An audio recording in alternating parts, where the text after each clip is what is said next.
Welcome everybody to episode 29 of the RF Generation Collectorcast 29. And do you know what is so good about the number 29? It was my age 4 years ago. I don't have an answer to that question. But joining me is the whole crew. So, Crabby, you're back. I'm back. Yay. Where you been? I have been just working and not sleeping. Oh. That's it. Nothing exciting. That sucks. Just too busy. Why would you do that to yourself? It'll be worth it in a year or two, I think. Don't get rich. Don't let the man get you down. And I guess by the man, I mean you, because you're the boss. But yeah, Crabby, we've missed you. We keep telling everybody, like, oh yeah, he'll be on the next episode. And then you're not there. And then people ask me. Making liars out of you. People have asked me in person when you're going to be back on the show. Oh yeah, just like at the supermarket in the mall. Yeah, no, at retro games, like talking to Rustly Man and some other guys, just like when I stop in the store. And I told Russ, like, yeah, we mentioned, your show in one of the last shows. Like, oh, cool, thanks. He's like, yeah, your last show was great. When's Crabby coming back? Yeah, I got a message from the Off the Charts guys, too, asking when I'd be back on RF Gen there. Yeah, they liked your money. Oh, I'm sure they did. Yeah. Yeah, and I had a tweet from him. I like sit down and think, oh, we're recording soon. He's like, oh, that's awesome. Looking forward to it. Is Crabby going to be on this one? Is Crabby going to be on this one, or are we pulling funding? Pull the ad. Oh, no, but of course, Bill, still love to have you with me. Bill's still here. Thank you. Appreciate it. I'm so glad to get all of us back together in the same place. You guys did so good on the last two. I was really disappointed when listening to them that I missed out on them because it was such good topics too. It's almost like Blues Brothers 2000, only good. Because like the band's back together, But right. I remembered like just chatting with Crabby, like either in like the group me or like in a thread, and like he was like, "Oh, I just wish I was there to say all the things that I was thinking that I couldn't say when you were there." Well, I'm sure we'll get to a little of that. Mm-hmm. Don't worry. So first off, I want to do some quick thanks to everybody. So I want to personally thank Matt, Jeff, John, and Chris, the guys on Nintendo Age that I hung out with the other weekend. We went on a massive game hunt all over Indianapolis, so it was a lot of fun. Thank you guys very much. And then we had a couple of people donate to the show. So I want to mention that because, Bill, we had that heartfelt discussion where, if you just give $3, you can feed a starving podcaster. If everybody in the world just gave $1. And two people heard us. Thank you, two people. So first off, the wonderful, lovable Rustly Man. Yeah, good dude. Thank you. He's running his own show and he gives us money. Thanks, Russ. I know. He's got his own show his to podcast run. is successful, so they get paid, and then he can send some of it back our way. I see how He's so busy, too. Like, I'm going to see him on Saturday at the next Retro Games event, but he, just on Facebook the other day, he posted he's made some custom bookshelves for him and his now wife have a new place, and he just posted, like, kind of the unfinished wood. And then I texted him and was like, hey, I've always wanted to build custom cabinets. Did you do those yourself or could you help me? And he's like, oh, yeah, sure. Like I just, did the design on my notepad and then built them. And then he stained them like that same night. So he's always making something. Like whether it's a small craft, a big craft, a piece of furniture, something on his car. Like the dude just never stops and he's always making something cool. I'd agree. Yeah, if you follow him on Twitter, he's at Russ Lyman or Rustly Man, whichever way you want to say that. So, Rustly Man. Yeah, he's posted cool stuff. And also, we got a contribution from Disposed Hero over on RF Gen. Ooh, so, nice. Thank you very much, sir. I think, Bill, we're inching closer to getting you that shock mount that you desire so badly. I don't know if I desire it as badly as I used to desire it. But yeah, it's one of those things that like I used to kind of like, my knee would like hit the desk or something like that, and like that would come through on the show. So research this spider, shock resistant mount for the microphone, and just kind of been like had it on the back burner forever. But if people donated, I probably I wouldn't buy. I wouldn't. I'd lean against buying something for myself. Bill. I'd rather put it to the show, but the hosting, it's like, what are we going to do? Pay for 2 years out? Yeah, I know. Well, I guess we could pay for more bandwidth. Yeah. Do that, more storage. Maybe we can make the show longer. I don't know if anybody wants that, but I don't know if Crabby wants that. I want that. But I want to give, before I say, so first off, thanks, everybody. Yeah, thanks, Disposed. Appreciate it. Yeah, thanks, Russ. I wanted to give you an opportunity, Crabby, because I know you're dying to do this. Last show we talked a little bit about Amiibos, and you weren't there, so hit us with Amiibos, please. Well, actually, I just bit the bullet on the last ones I'm missing. The expensive scalper bullet. So I will have a full set very soon. and until the next wave, of course. You're going crazy on these things, right? So... I was one of the dummies that made the mistake of seeing 4 Marths on my shelf at the local Target and going, I'll get that next week when I come back. And now I'm paying more than 4 Marths worth for 1 Marth. And what you've learned is next time, just buy all of them on the shelf yourself and scalp them, right? Well, I'll send them to buddies. Yeah, right. Just mentioning that boy still would like to find a pit at some point in time. I've let Engineer Mike know. He does a lot of toy hunting for me, so I told him even though I've got one coming, if he finds a double to grab it for you. Oh, thank you. I can't afford to pay the big pit dollars, but little pit dollars. Retail price pit, I'm down. I have no idea what you guys are talking about. Amiibos. Yeah, I know what Amiibos are. That's the last thing I understood. You know who Pit is? Who's Pit? He's in Kid Icarus. Oh, that's right. Yeah, and but Marth is probably the worst, isn't he? Right now, price wise. Yeah, Marth is the worst, followed by the Wii Fit Trainer and Villager. Well, Yeah, Marth is that the worst, first but they're all pretty bad. Some of them are pretty bad. Marth is the worst, but half of them are way above retail. So, being a person that's crazy enough to try to get all these things, which you are, what's your take? I mean, do you really like doing it, or is it just like this is Nintendo, or what's going on? Oh, absolutely. I like it. Especially like the Marth one, I didn't have as much problem pulling the trigger on as opposed to if it was like the Villager one, because I am also a big Fire Emblem fan, so I was able to justify it to myself that way too.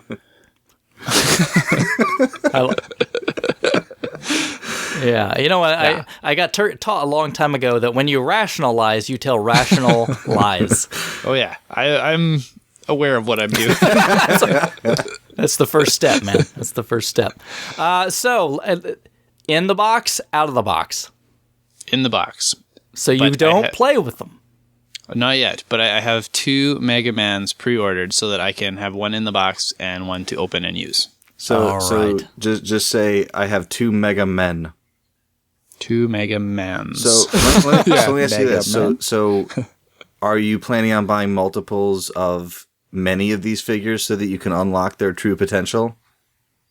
Maybe not many, but some. I'll probably import a Japanese Marth because the figure itself will work. Okay. And then I'll have my North American one sealed, and I'll open like a Japanese one to play with. Would you, since these are going to become kind of like a thing that people trade in loose at the store eventually, would you just bring your system into the store to sync them when they come as trade-ins? No. Okay. You can't mix business and pleasure. Not even with Amiibos. That's a big no-no. Amiibos break all the rules. Well, you're not the only one. Jeff that I was out with, when we did the big hunt this little while back, he is actually going actively collecting for a complete sealed Wii U collection. That's crazy. Yes, and he's right on track.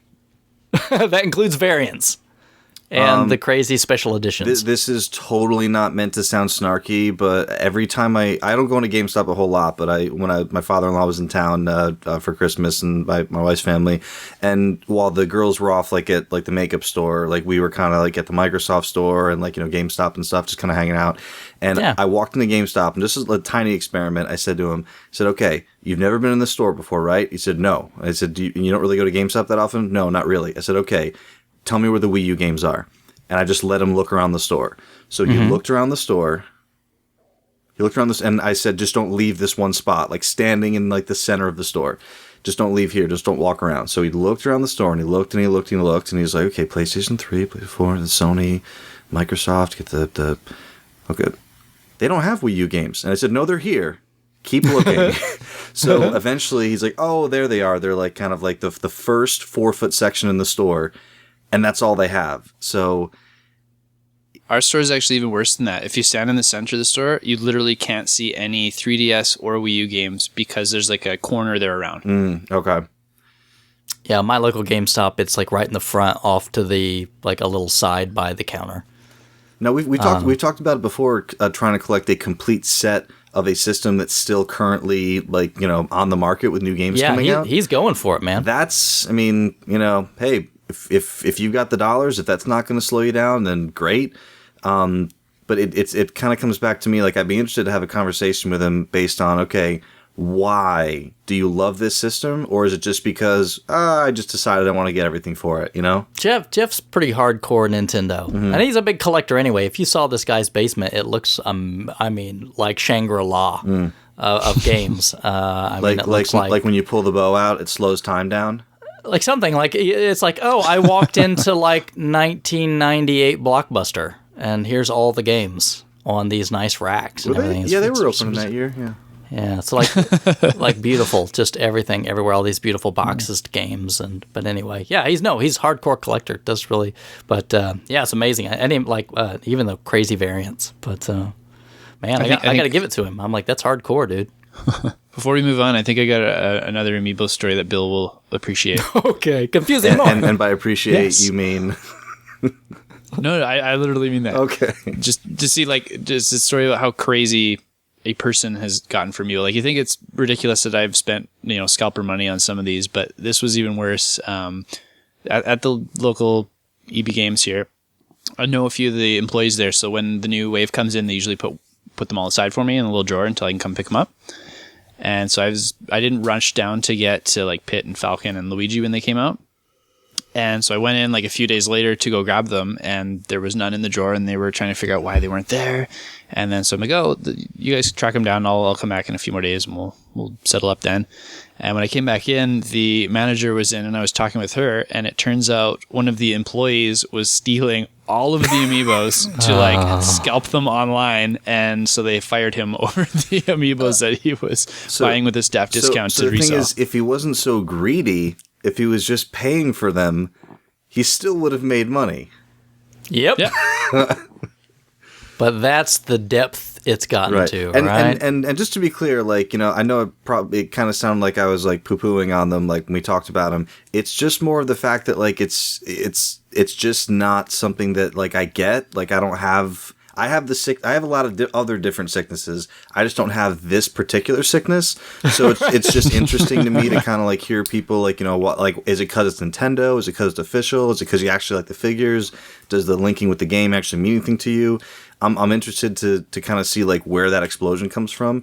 But overall, I think you just hit it there. I think it hits several different groups, some of which overlap, but it's not targeted at one particular game or one particular type of collector. It's targeted at several different ones. Yeah, which only helps because you're hitting so many different groups. And just as a whole, I usually don't spend scalper money on anything as much as I love the stuff that I have, as much as I really, really have kind of this list both in my head and on RFGen of stuff that I really want to add to the collection. I find it extremely difficult to pay, scalper money for almost anything. There's pieces of my collection that have either been incomplete or just, just things that I don't have forever, and they've been available. And I'm like, okay, I've got some PayPal money. I found some cheap stuff, flipped it. I've got some PayPal money. I find it very hard to pull the trigger on stuff that's got scalper prices on it. So that has a lot to do with why I have a hard time understanding, the Amiibo thing. I consider it teaching myself a lesson, so I won't forget to go buy them at retail next time when they come out the first day, because I don't want to keep doing it. Well, I dipped my toe in the water. I bought my first Amiibo. So let me guess. Yeah? Samus. Yeah, exactly. Of course. You got it. And if you're going to buy one, though, that's probably the one you buy. Well, I was, when we all got together the other weekend, we were running around all day, and then we came back and, of course, played games on Wii U and stuff that night. And one of the guys had his, Wii U, Wii U. Love that. My nipples look like guns.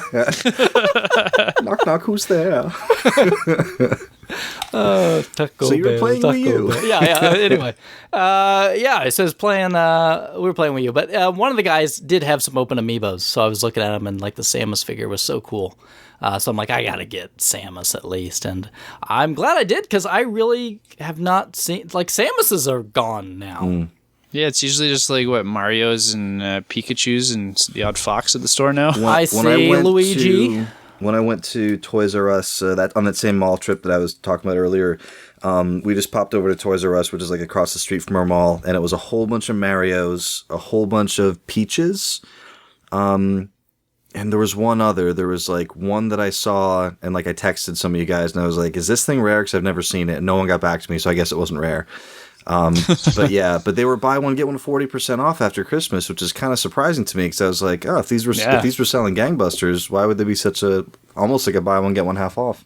Well, I'm just waiting for GameStop to force a reprint and charge $90 a piece for them. Right, so. But they open them first, so they're technically used. I almost never pre-order anything, but because of that one guy at GameStop, I went in and I was like, give me one of everything and 2 Mega Mans, and I just paid them all up front. Yeah, I mean, like, with new games, I don't buy more than, a half dozen new games a year typically, and I almost never buy them the day they come out. But like Kingdom Hearts 2.5 was like, I want the limit, because the limited of one was amazing, and I really wanted the limited edition, so we'll talk about that in a bit, but I rarely pre-order. Yeah. All right. So, yeah, that's Amiibo Gate, right? Amiibo Gate. All right. Are you guys ready for some questions? Yes. All right. So let's start with Twitter, shall we? We shall. At M. Flaginski. Again, usually he's a good questioner. He's a lot of questions over. And I'm going to imagine this is going to be a very probably similar answer for all of us. What's your best MagFest memory? I got a good one. Okay, you're the one that's been there, Bill. I am not. Oh, you've not been? I have not been. Oh, I figured that was close to you, so maybe you had the best chance. It's 5-ish hours away. Okay, much closer than me. Yes, closer than you and way closer than Crabby. But and every year it's been like, I'm totally going to go to that next year, and then like it never happens because it's like late January in the DC area. It's like right now, I think. Actually, like this weekend or something. It's coming up. So my best MagFest memory is when my buddy Chris, who owns the Retro Games Plus stores in Connecticut, sent me a text message from MagFest and said, "Yo, this is really cool. You should totally come to this." And I was like, I think I can beat you a little. I was like, cool. Sounds awesome. Rock on. My buddy John goes every year, and John White? Yes. Of Assimilate fame? Yes. Yes, that John. And he one year told me that oh, crap, see, his name just jumped right out of my head. The guy that did Streets of Rage and Revenge of Shinobi and all that. Sega? Yes, Sega. But the actual Bob Sega? Yuzo Koshiro was going to be there and signing autographs. So I sent with him my copy of Revenge of Shinobi, and he had Yuzo Koshiro sign my copy of Revenge of Shinobi. So that's pretty awesome. That is pretty awesome. That is awesome. Quite honestly. He has actually a signed Final Fantasy VI CD soundtrack by Nobuo. Yep. Nice. Uematsu. Yeah. Crazy. That's a good soundtrack. Excellent. Yes. Crabby, any MagFest memories? No, I don't even have a MagFest in my country, so I get nothing to contribute here, unfortunately. Maybe one day I'll go. I've been asked by a lot of people, and like, of course, I got friends that go, and everybody, like, the timing for me is just terrible. Yeah, I mean, like, I'm coming off everyone's coming off like the post-holiday, kind of letdown, and for me, like at work, it's kind of a busy time because you're coming back. It's like brand new year. It's the make up for all that slacking around Christmas. Man, the timing is really just so bad. And plus, like, I had the baby, my wife and I had the baby last March, so it's like she was 7 months pregnant, so it's like, okay, I was laid off last January. Yeah. There was a lot of things happening that contributed to not going to MagFest, but I'd love to go. Yeah, someday maybe. Well, how about J-Rock the game rocker? So J-Rock I've Game been, Rock. I've been having a lot of good conversations back and forth with Twitter. So if you want to follow J-Rock, it's just at J-Rock Game Rocker altogether. He asks, which side do you prefer your Nintendo cards to stand on vertically for display? Labels facing left or labels facing right? At first I thought this was the same question we got before, but he's talking carts. He's talking carts. So I'm with him. He's listening. Am I going first, or you guys want to go first? Go for it. All right. So the correct way to stand your Nintendo carts vertically for display is with the label of the game on the right side, so that you would have to tilt your head slightly to the right to read the name of the game. Now, Because that is how books are. And books make you smart. So if this is how you have them, you are smart. you're pulling a library. Also, on you know everybody. how Crabby has the Canadian flag, American flag thing on RFGen? Like, imagine having books on the same shelf as your games, which I do. Who's going to be leaning left and leaning right? Yeah, come on. It's ridiculous. It's a good question, but that's the right answer. I'll give it to you. Crabby? I have mine the wrong way. Oh! Well, that's because... So you have to tilt your head to the left. I have to tilt my head to the left, but I have no books on the same shelf, so Yeah. you don't have to go back and forth. I just stuck them there because it was convenient to grab the little grabby tabby thing at the top Okay. instead of the bottom. Let me and- ask you this, Crab, because your Nintendo 64 games are... You have boxes, but they're not in them, correct? At the moment, yes. Now, That's right. it might be a different question, but how do you stand those up? Because there's no way you're ever seeing the name of the game. Those ones, I like the loose cartridges. Right, loose N64. Yeah, they don't go on the shelf when they're loose. They don't go on the shelf unless they're in a box for N64. Okay, so do you face them out so you know? Yeah. On the N64, like the boxes, I agree with you. I'd have them so you tilt your head to the right book style to read. Okay, so the carts you're flipped for NES carts. I have flipped the cards. Yeah, I never even thought about which side I had to tilt until we got this question. And Chris was right about the dust sleeves. Yeah, they usually covered the art. Because that's the way they came in the box. Well, that's although not... I had somebody send me a tweet, and they're like, "No, watch this video. This guy opens a game. It's the other way." And I was like, "Well, I mean, it's like some third party. I can't guarantee what they're going to do. I'm talking about Nintendo games, right? Nintendo games. It's like some subpar third party. You know, what am I going to do?" Which way were the Genesis carts when you would open up like a fresh plastic clamshell? Was the PCB towards the center? Oh God, That's what I I would want to say assume, but yes. I don't know. Because that's how I put those in there. I want to say yes, but I would have to actually open one to really find out. If someone handed you a cart and said, "Put this back in the case," which way are you doing it? That way. Yeah. Yeah, the PCB facing Yeah. inward. Crabby, We're all in Crabby, agreement same. there. Absolutely. Okay. Well, I'm going to be totally different because I actually stack mine up literally vertically. So that the label to read the name of the game is facing upward. No, just you're looking at it. Yeah, of I course. got you. So the front label is facing upward. Yeah. Gotcha. The top label is facing towards me. I gotcha. So how do you? So when you 'Cause I pull, have a when you horrible pull system. a game out, and how many stacked high are Don't ask. Oh God, don't ask. they? Like 40. So when you pull one out, it's Jenga time. It's not that bad, but it's probably like 15 in a stack. So you then have to stick your hand in and push I- it up, and then shimmy the cart back in. I pull a whole stack. I get the game. Yeah, it's stupid, but I don't have space. I know it sucks. That's funny. So my best games rise to the top. Sure. Get it? just like the cream, right? You got it. So thanks, J-Rock. Good question. That's a good question. I keep, speaking of your favorite games, I keep like my favorite like 20 carts totally separate from everything else, so I can just grab them and throw them in. Smart man. Smart man. There's enough Mega Mans together that you can always see them even when you're far from the shelf, so I never have that problem. All right, I'm going to put, this is not a question that we got, but I'm going to throw this out here for a minute because I've been contemplating this. I'm thinking about getting a flash cart just to save wear and tear on my carts. I've been in the exact same boat for a while, and what I'm waiting for is the Power Pack 2 because it's like, it's been coming for a long time. Plus, I wanted it for my play choice because I was just going to put it in there. But I'm absolutely with you. Flash cart to play on the original hardware. Crabby? I'll wear the hell out of my carts. Don't care. Okay. I'll get another one if I need to. You should get a flash cart for your Amiibos. I actually have a flash cart because a customer made me a custom one that has like my store's logo on it. Awesome. And it's a huge box. It looks fantastic. I just keep it because it's really cool and he put a lot of effort into it. I will never play on it. Well, la-dee-da. Hope he doesn't listen.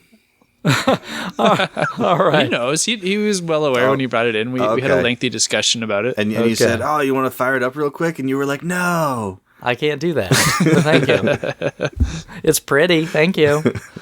All right. So up next we've got at Sega Tomcast. As usual, this guy asks questions for a living. He does. He's really good at it. He also appears on a podcast, so he kind of knows the role. He knows the deal. Sure. Any game from the eternal backlog, boy, and I feel that, quite honestly, that's definitely going to be finished in 2015. He says his are Hyperdimension Neptunia 1 and Phantasy Star 4. Good choice. Crabby, any backlog items you guarantee you're going to get done in 2015? I've actually done one already. And? I kind of decided that at least once a month this year, I'm going to play something that friends recommend that they feel I've missed out on. Oh, so I'm ready. I did The Walking Dead already, okay. which few of you kind of told me to give a second chance because I played the first chapter and kind of gave up on it. All right. But yeah, I was going to try some other stuff kind of outside my comfort zone. Like you guys have been talking about Crackdown for a while, so I thought I'd pop that in 1 month. Crackdown. I'll try and jump around a little bit. And Hyper Neptunia is actually on my list as well. I'd like to cross the first one off this year at some point. All right. Bill? No. No. Nope. Easy enough. Because by definition, the eternal backlog will never be complete. So I can't play a game for the eternal backlog because it will never be complete. I'm going to play several games from my regular backlog. Oh, but an eternal backlog could be eternal if when you took a game off, you put another game on. Yeah, that's how I assumed it was. Aha! Where's the spoon? There is no spoon. So, all right. So, in all seriousness, I do keep a backlog in Microsoft Excel, as well as just a list of completed games, so I can go back at the end of the year and kind of summarize my thoughts on the stuff that I played for the year. My backlog, the first thing that jumped out at me when I was looking at my backlog was Jade Empire. Oh yeah, Jade Empire. All right, yeah. So yeah, and, I enjoyed the BioWare. It was after KOTOR, before KOTOR Dwa, and I just never got around to playing Jade. So it popped out at me. I have it, so that's the one that I'm really going to try to get done this year. Cool. It's probably my favorite BioWare game still. Oh, I love that that's game. encouraging. There you go. Man that hasn't played Mass Effect 3. Oh, hey, I got my Wii U version now, so that's coming out of the backlog. Hey! Too bad you can't play multiplayer with us. Get a Wii U. But you don't like us anyway. So I'm sure they probably dropped Wii U support eons ago anyway. Oh yeah, EA no, probably. If you just need an X band, Okay. All right. and then we can all link up with our Dex drives. 14.4. Bowed. For me, I still have, we did the backlog show a while back, and I'm still eking through some of that. And the one I want to get through, definitely Metroid 2. Cool. You mean Game Boy? Yes, Return of Samus. That's been on the Eternal backlog for me as well for a while. And as soon as I got my Game Boy player, I was like, yeah, it's going to happen. And it didn't happen. So I figure it can't be that long, probably being a Game Boy game. So I'm just need to crack down and do it. I'll pop that in the Retron. Have at it. Nice. All right. A couple from Facebook. So 2 questions from Facebook. Eric Lindner, our favorite German. He asks, what do you think are the top... Ooh, this is tough. Are the top 3 systems which have the best boxes, and he includes in that art covers, durability for collecting, etc., of all consoles. Top 3 best boxes. Top 3 systems that have the best boxes, but it encompasses everything that has to do with the box. Yes. Art, durability, pleasant aroma, everything. That's the most... The aroma is really the most Well, important. because he said that it encompasses art, durability, etc. Well, yeah, sure, right? It's pretty open for interpretation, but yeah, that's... Matt, I mean, is there anything better than your favorite boxes for games? Not much. Oh, they're so Probably cool. not much. Crabby, what's your favorite complete in-box Nintendo game that you have? I bet I know. I bet you don't know, actually. What system do you think it's on? I was going to say, well, that's what I said. I asked, what's your favorite Nintendo NES? Super Metroid. I was going to say your sealed copy of Ninja Turtles. No, I've got an even cooler sealed game. Ooh, is it Silent Service? It is Ding, Silent ding, ding, Service. ding, ding, ding, ding. We have a winner. So cool. Okay, So let's get to his actual question. So Yes. 3 systems, best boxes. man, should I just go? Go. Shout it out. I have to say Nintendo. There's just too much great variety in art. I'm not taking too many points away from durability because like cardboard is cardboard. I'm not gonna nix them for that. I think the art and the style and just like the overall coolness of the Nintendo boxes overshadows any other docking and points. Especially when you consider how awesome the subsets can be with the Capcom and like with the laser back Capcom with the silver box, the black box. Awesome. Is that what they call those? Laserback? With the like old like 1980s school photo backdrop? That's what I've always called them. I don't know if that's what other people call them, but when I say Capcom Laserback, everyone's like, "Oh yeah, totally." So yeah, because there's my Capcoms are together, but they're mixed, like in alphabetical with the Laserback and just like the purple with the red Capcom on the spine. Right. But yeah, and on the Tecmos with the red spine. Okay, so Nintendo definitely. I gotta tell you, my other 2 are both Sega. And neither is 32X because the boxes took a real big dip. Yeah. I'm going Sega CD when the Model 2 came out with that blue spine. Even though the cases aren't the best things, I really love the Sega CD, like that blue spine with Sega CD. I thought was really sharp. And Genesis, I thought that red Genesis right down the side was really, really, really cool. So and there's countless examples of great artwork on whatever game you want to point to. So Nintendo, Sega CD, Genesis for me. All right. Crabbo? My number 1 would definitely be Super Nintendo.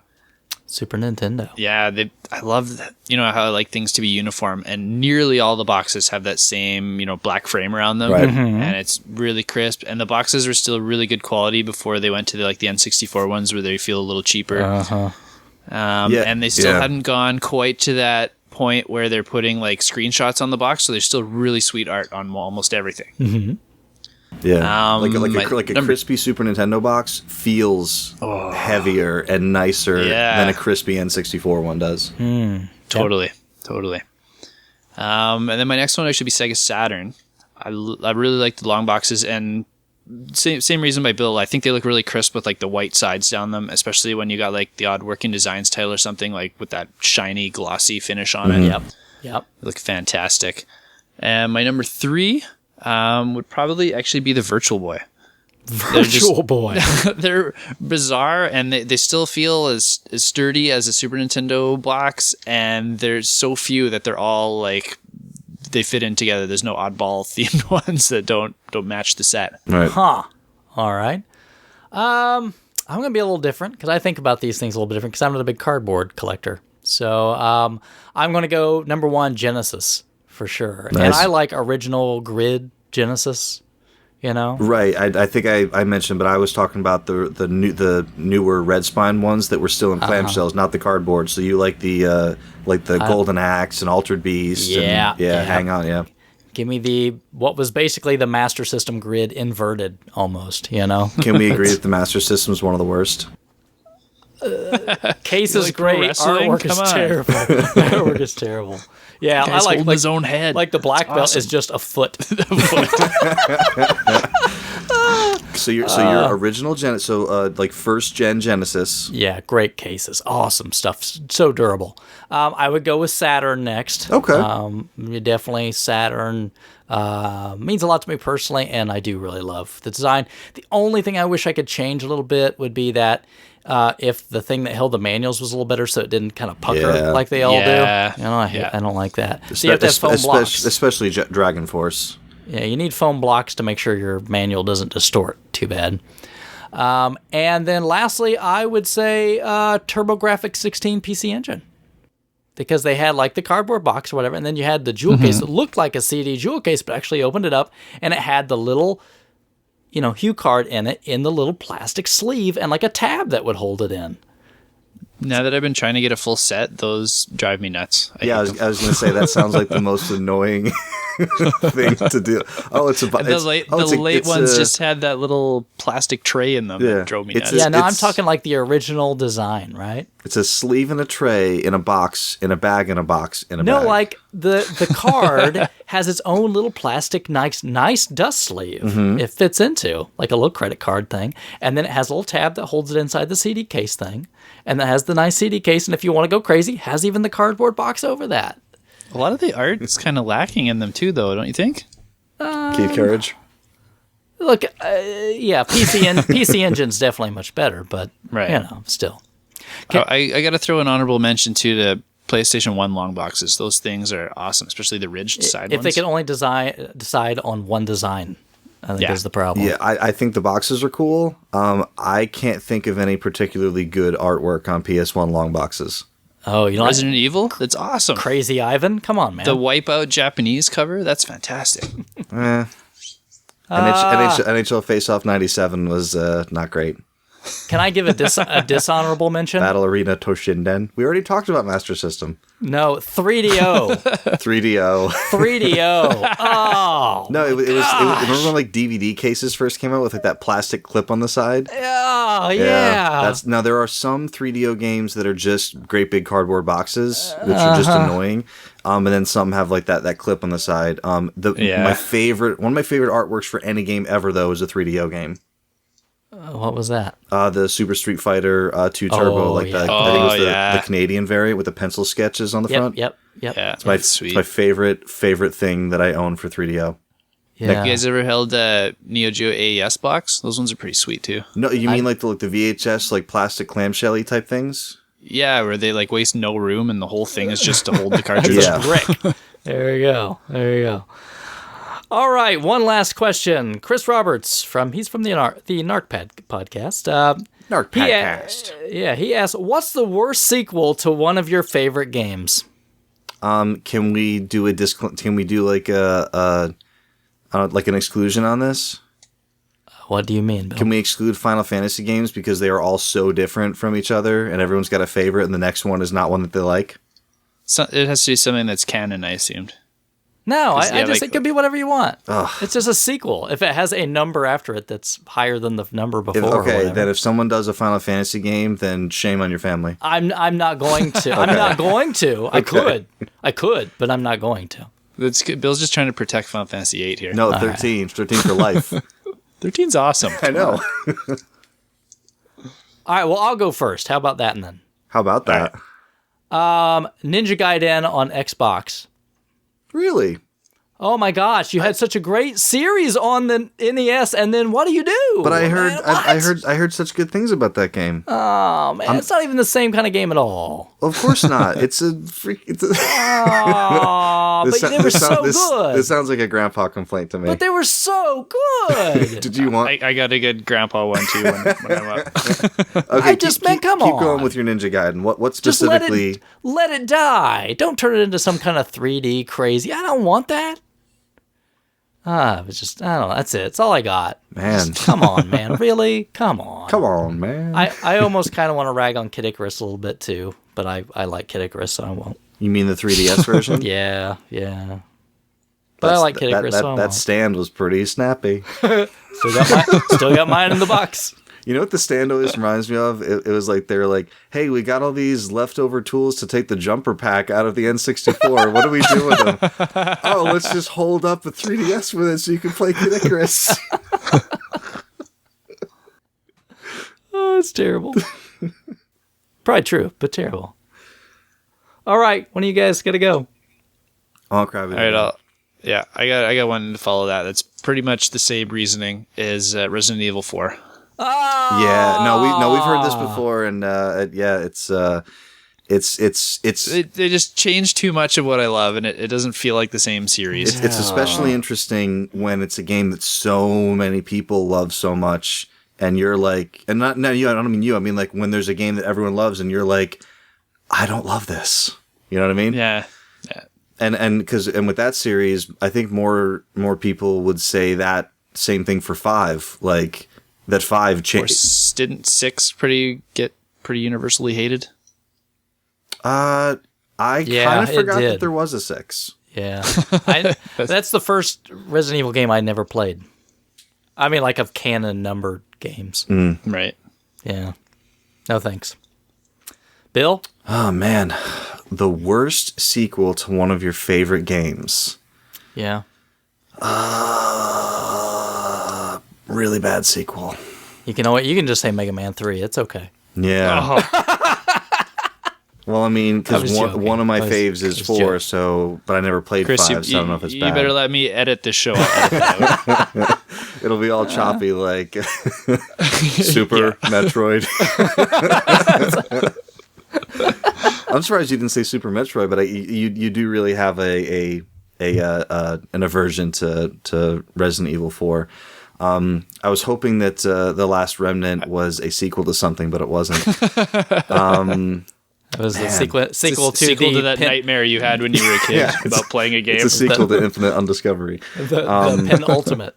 Man, I'm sorry I'm not super prepared for this, but he's talking about the worst sequel to one of my favorite games. I can't think of a time when I fired a game up and I was like so disappointed, and I was, and it was a sequel to one of my favorites. Pressure. I'm actually going to think about it for a couple minutes, and then Chris is going to edit my answer in. So no, I won't. It'll just be wherever it is. With the magic of IMAX. No, I won't. It'll just wherever it pops in. That's where it'll be. Don't worry about it. Don't worry about it, Phil. It's going to snap in a little while. That's okay. Contra-Force. That could be everybody's. Yeah. Right. God almighty. Anybody that played Contra-Force. I'm sorry. Tetris 2. Tetris 2 was pretty bad. Oh man, like what? Like this, like Bombless or what? Oh my gosh. I'm pulling up my collection just to. Did you guys ever play Weltris? No. I actually you play Wordtris? What? No, not Wordtris. You play Wordtris? No. You have to like spell 3-letter words quicker than your opponent. I actually did like Weltris, and the Japanese Tetris on Virtual Boy I liked. Oh, I got one. Okay. Darksiders 2. Okay. Really? Loved Darksiders. Like, loved. And I was so hot on Darksiders 2. Like, before it came out, obviously. And then it came out, and I got it. I think I borrowed it from a friend, because I don't spend money on, like, day one games. So I borrowed it, and then, like, I remember hearing, the world is bigger and like all this stuff. So I started playing it and I'm like, okay, it's cool, but like there's so many fundamental things, like game systems in one, that they just changed or got rid of in 2. And it just feels so different. I played like 25 something hours of it. Like I kept trying to really, really like it. I couldn't fake it anymore, so I just stopped playing. And then just to be sure, I went back and I started Darksiders 1 again. And within like 8 minutes, I was having the time of my life. And I played Darksiders 1 for like 25 more hours. I could probably go back and like, pinpoint exactly what bothers me about it or what I don't like about it. But love Darksiders 1 to death. And I cannot get into Darksiders 2. Okay. And that was supposed to be like 4-game series, and it died after the second one, right? Well, yeah, because it was the 4 horsemen of the apocalypse. Yeah. And In its defense, it didn't really die. It was just THQ, right? Yeah, THQ died, and then THQ, split off all of its assets, and Darksiders did go to somebody, so the rumor is that it is still getting worked on by someone, but I'm not holding out too much hope. I really think the first one was one of the best games. It really was phenomenal, and I just really, really, really couldn't get into 2. Okay. That might be one of those games I put on my my monthly list this year. Which, 1 or 2? The first one. I haven't played any of them. I think that you would really like, and there's lots of games that I like that I know you wouldn't like. I think you would really like 1. I think I would too, from the little I know about it. Awesome. Well, thanks everybody very much for all the questions. If you've got more, find us on Facebook or on Twitter at Collectorcast, or come over to RFGen. You can ask us questions there. We love to have them, and we'll move on with the show.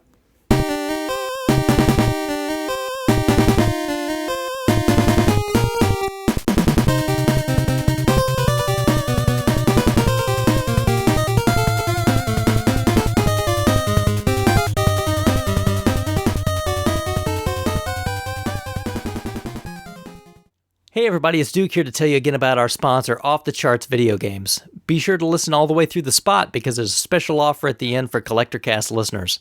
We all know that shopping online for video games can be a hassle. If you shop on eBay, you have to pay shipping to each individual seller.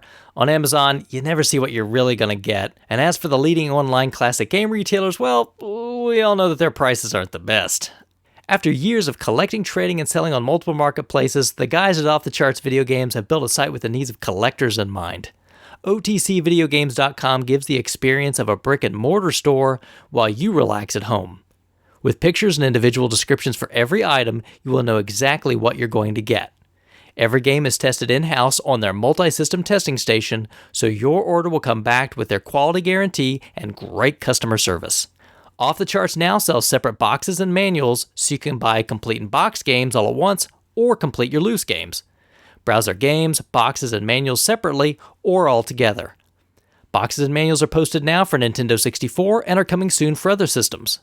Everyone knows the most annoying part of buying online is shipping. Well, at Off the Charts, orders over $50 get free shipping in the US. Not only that, but they always ship orders out the next business day, Monday through Friday, and every order gets tracking.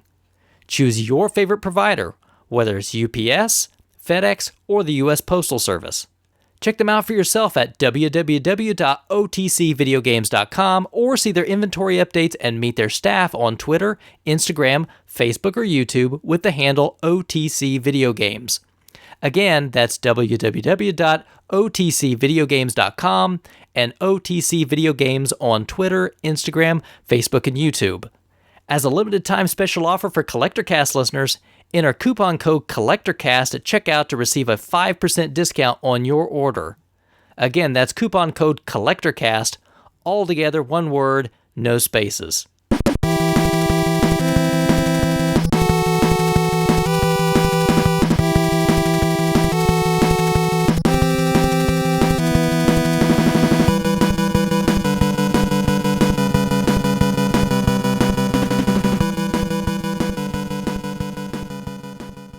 All right, well, this, we did this last year, and I think it gets a little cliche because everybody does this stuff, but it's fun. That's why everybody does it, I think, quite honestly. But we're going to do a little twist on it, like everybody does, like their best of 2014 show or whatever. I think that's pretty obligatory, but just like we did last year, we put a little twist on it and really turned this more into what were the best games that we played in 2014. So it doesn't matter when they came out, as long as we played them in 2014, we get to pick them. And we're going to go through our top 5, starting with 5, working our way up, and each of our little personal lists about what we loved. So I'm going to start out. So Crabby, can you tell me, starting at number 5 for 2014, best game of the year? What'd you come up with? Number 5 is actually a Vita game. You lost me already. That. I know. Wake up. We took a trip down to San Diego back in like March, I think. Mm-hmm. And I just got a Vita. I had a buttload of games for it. Packed them all up, and I had this cool little case that carried like a dozen games. grab them all to play on the plane and any long car rides we had to do down there. And I was expecting to sink all my time into like Gravity Rush or Tearaway or the Persona 4 remake. And I played a little bit of some of those. And then I put in Wipeout 2048, and it didn't leave the Vita for like 3 weeks. Really? I could not stop playing it. I've never played a Wipeout game before, and it was so much fun. It was exactly what I want in a racing game. Just crazy and fast and unrealistic, and there's cool little challenges and awesome style, and the music was really solid. Awesome racer. I can't wait to check out more games in the series now. So Wipeout games are kind of known for being very samey. So Sure. what I like samey. Oh, well, so is there anything that sets out this one from any of the other Wipeout titles, or?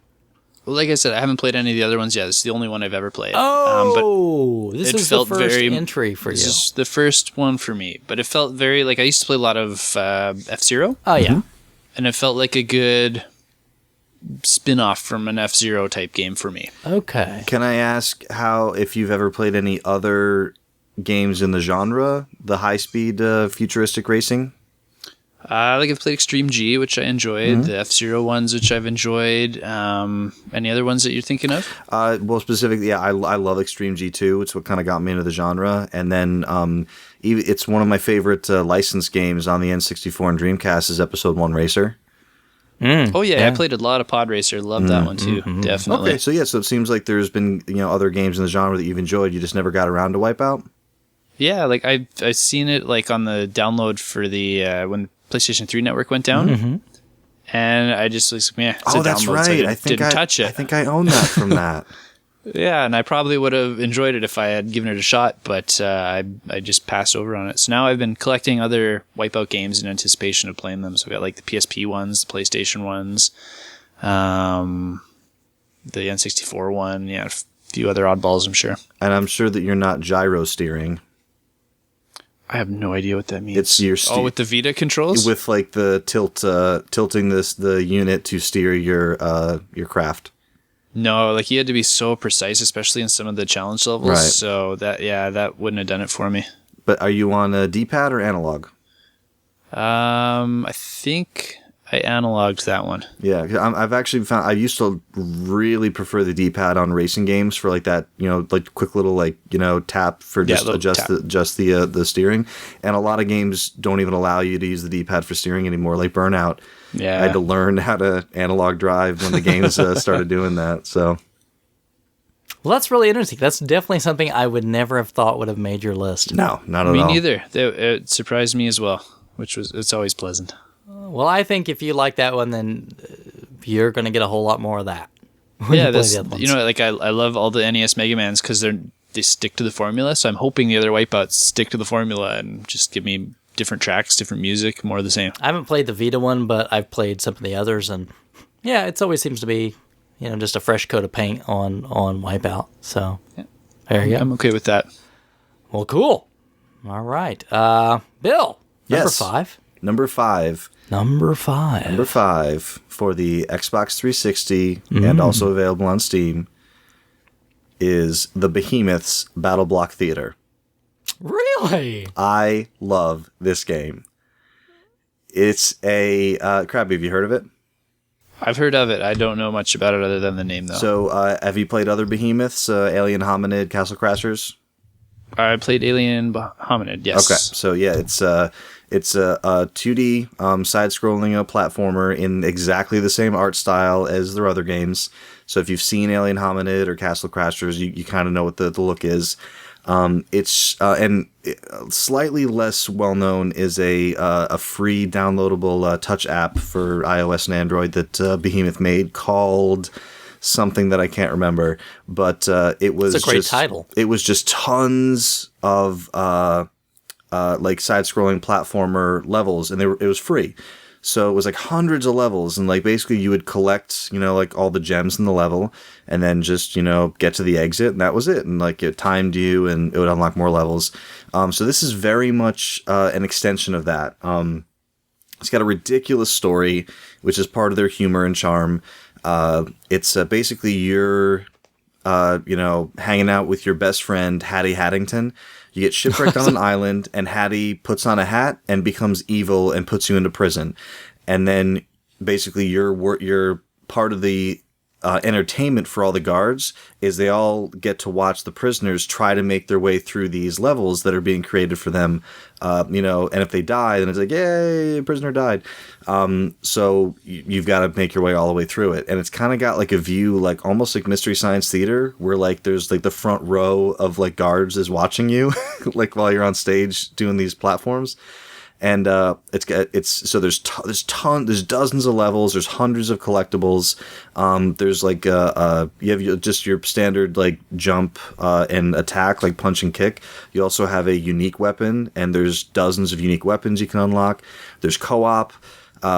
It's just, and I gotta tell you, I'm a big fan of if the music is good, I'll be singing it for days after I turn the game off. And the music in this game is phenomenal. It's like I remember like I turned the game on and the title screen came up, and I didn't even play the game. I just cranked the music and I just walked around the house for a while. And Sarah's like, "What are you doing? I thought you were playing a game." And I was like, "I can't stop this song. It's too good." So I wish I could just do the song for you right now, but we have a show to do. Battle Block Theater. I played it briefly with Chris because it was one of the free games with gold at some point. So if you're in the habit of downloading the games with gold, you probably have it. So please fire it up. It's really good. It's really simple, just 2D platformer, collect the 3 gems and get to the end of the level as soon as you can. There's challenge levels, there's time attack, but there's just a lot there to keep you busy, and very, very, very good voice acting and music. Then you should check out, just recently finished up, AGDQ, where they do the speed runs. They did a co-op speed run of that entire game, and they had some of the developers there with them. Oh, very cool. Talking about the game and chatting up and answering questions and stuff. Yeah, I would definitely watch if that's available. It is. You can look on Twitch. And you can find those. And probably on YouTube eventually. But that's interesting because I played that game with you a little bit, and I was like, "Oh, this is kind of cute," but I mean, it never really struck a chord with me. I didn't realize it was that big of a deal for you. And the thing too is, before it came out, I was really, really, really loved Castle Crashers. And Crabby, you said you've played Alien Hominid, but not Castle Crashers? That's right. Downloadable. That's why. Yeah, Alien Hominid had a physical release. I could have sworn Castle did, but let me verify that because, oh man, it just... did it show up in one of the live collections or something? I could have sworn I've seen it physical somewhere. I will find out for you because it's an up to 4-player beat 'em up where you're gaining XP, upgrading your abilities, arena. Music's amazing. Humor's amazing.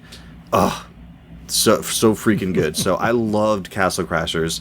So I would go to PAX East in Boston every year, and the Behemoth was always there. And this game, the Battle Block Theater, for a game that really seems pretty straightforward and simple, like okay, it's a 2D platform with a whole bunch of levels, shouldn't take 6 years to develop. This game was in development forever. They showed it at PAX 3 years before it actually came out. And I played it at PAX 3 years before it came out. I'm like, just one day you wake up, you're like, did I miss Battle Block Theater coming out? Because I played it years ago. It's like, nope, it's not out yet. So I guess part of the reason was I was looking forward to it for so long. And they actually had a custom arcade machine at PAX. So it was probably just hooked up on an Xbox dev kit, but it was the real lollipop joysticks, the real cherry micro switch buttons and everything. And me and my buddy Kaylee played this game co-op on an arcade machine for 20 minutes at PAX. So it's probably a little bit of the anticipation was a bit of it for me, but it's talk about striking a chord. This is exactly the kind of thing that I want when I go to old school type platforming. Give me music, give me humor, give me writing, give me lots of good levels. I'm in. Cool. Awesome. Did you finish it? I have not. Because there's tons and tons of levels in that thing. Yeah, that's the other cool thing that I like about it. A lot of times when I get towards the end of the game, it's almost like I avoid finishing it because I don't want it to be over. Yeah. With this game, I don't have that problem really because I can just fire it up, play 2 or 3 levels, and the next time I want to play, I know there's going to be more levels for me. Awesome. All right, well, I think that leaves me at number 5 then, right? Yep. I'm going to guess that mine probably is not going to show up on anybody else's list, but we'll see. I think we're all going to have very unique lists this year for the most part. I think there's going to be right. like one similarity that's Probably one. Yeah. Probably one. My number 5 I think was... I can guess it. Yeah, you probably can. Number 5 for me was BioShock Infinite Burial at Sea. Interesting. Specifically Burial at Sea, not the whole experience. Well, and Burial I at didn't Sea? play BioShock Infinite in 2014, but I played Burial at Sea. But I see. But also, Loopholes. But also, it is a different story. It is... Related. Yes, it's a bridge story between Infinite and BioShock. And I don't want to spoil it here for people that haven't played it, but it was so well done. Just for like some DLC levels. I mean, they really took the time to develop this really intricate story that really married the entire story arc of everything that happened in Infinite right up to the very beginning of BioShock. So you totally understood everything that happened at the end of Infinite and how all of that played in to make what happened at the beginning of BioShock happen at all. So you get a pure picture of like everything that takes place, and you can get to play through it. And there's part 1 and part 2. In part 1, you're more of like the traditional like Booker type character. In part 2, you're Elizabeth? Yes, Elizabeth. Yeah. Thank you. Yes, you play as Elizabeth in the second one. You BioShock I guys. don't know, man. I'm not good on the spot with names, obviously. Well, you don't know the name of your Wipeout pilot. Dax Tar. But that's the hard part. Is I really wish I could talk more about this, but there's no way I want to endanger spoiling the story at all. I was going to say, yeah, because BioShock games are all very difficult to talk about unless you're talking about the mechanics of the game. And which that brings me to a question, though. So the mechanics of BioShock Infinite Burial at Sea Part 1 and Part 2 are very different. You're right. Very. So I would agree with you 100% that story-wise, it was one of the best experiences that I had. Mechanics-wise, how did you compare the experience in Part 1 to Part 2? And did you find it more enjoyable, less enjoyable, indifferent? Just different. And Right. because the first one, you're very much the same old, just like BioShock Infinite, it's the same guns and plasmids and all that sort of stuff. And in the second part, playing as Elizabeth, you have to be very stealthy. Because she just can't handle the bad guys. And like even there's no way to kill like the Big Daddy kind of character. She just can't do it. So you have to rely on some stealth. And even regular splicers can be really tough to deal with. So it's a lot more stealth-based, which doesn't bother me. I don't mind stealth games at all. But you have to use your head a lot more than your guns. Very limited, and you have to use even like some tricks and some distractions and some other mechanics that were very different to that world than what you'd played before. Like there'd be things where you can cause a noise to go off somewhere else to distract their attention, either so you could just run past them or you could sneak up behind one of them and do like an instant kill sort of thing. But that was it. You always had to really judge your situation. And if there was 2 or 3 splicers around, just forget it. You needed to find a way around. It was going to be ridiculously difficult for you to actually take them out. But yeah, just the story of putting it all together. And towards the end, what happens at the end of part 2, I cringed at what was happening. I mean, physically felt it. And I was like, it was painful for me to watch, and I really felt like, oh my gosh.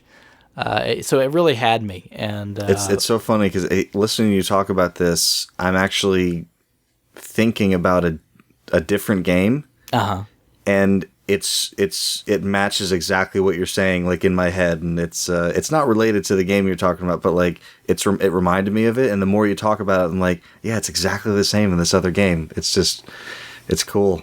Yeah, there's this part almost at the very end where, and again, I can't spoil it and I won't, but there's this thing happens and it's this very visceral thing that you are like, oh, you just, every part of your body just tenses up like, oh my goodness. Yeah. How long is each episode? Not long. Not long. Probably a It's couple 2 hours? Yeah, probably a couple hours. I probably like I make my way very slowly through the first part, and I think I was close to like 3.5. Yeah. and that's probably slow for most. And then the second part I think was a tiny bit longer, for me anyway. So I guess it depends on how quick you play. And I took a longer too, just because I wanted to actually look around the world because there's a lot to see. Yeah, I kind of made the mistake in my first playthrough of part 1 of kind of going where the game wanted me to go, and I didn't get like most of the plasmids that were available to me. And I was like, why didn't I get those? And it's like, oh, because you didn't explore. Yeah, So- the world is really alive, which is always like in any Bioshock game. The main characters they play second fiddle to the environment. The setting, yeah. Yeah, so I don't know if you have any interest, Crabby, but I know they're DLC and you hate that. But I feel like I've played enough Bioshock to last my lifetime. yeah, I gather that. But Bill, you played both parts, right? Yeah, played both parts. I echo your feelings 100% on the story.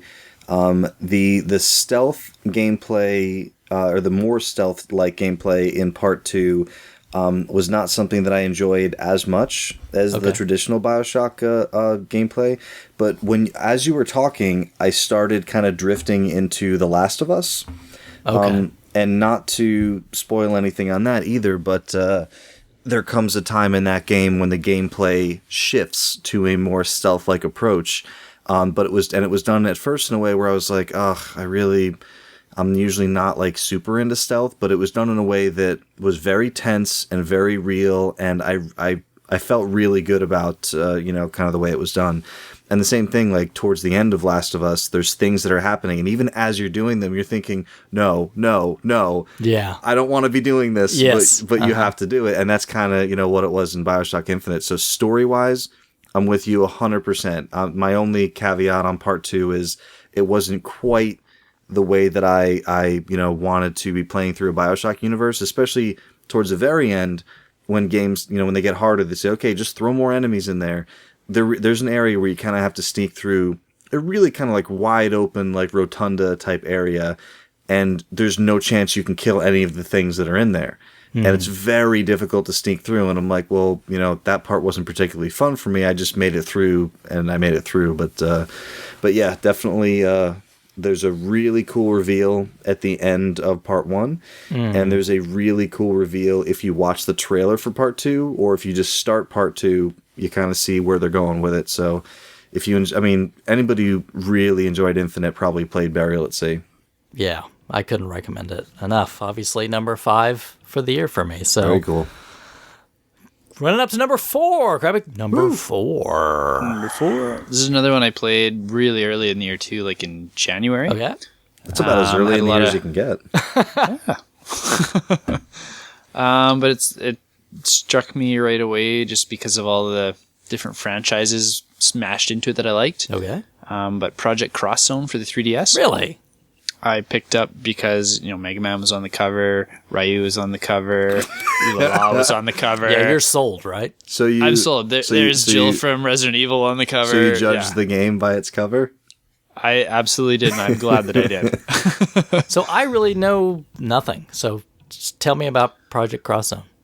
It is a collaboration of Capcom, Bandai Namco, and Sega. Okay. And the three of them use a lot of their flagship characters and make this really ridiculous, over-the-top, nonsensical story to merge them together into one game.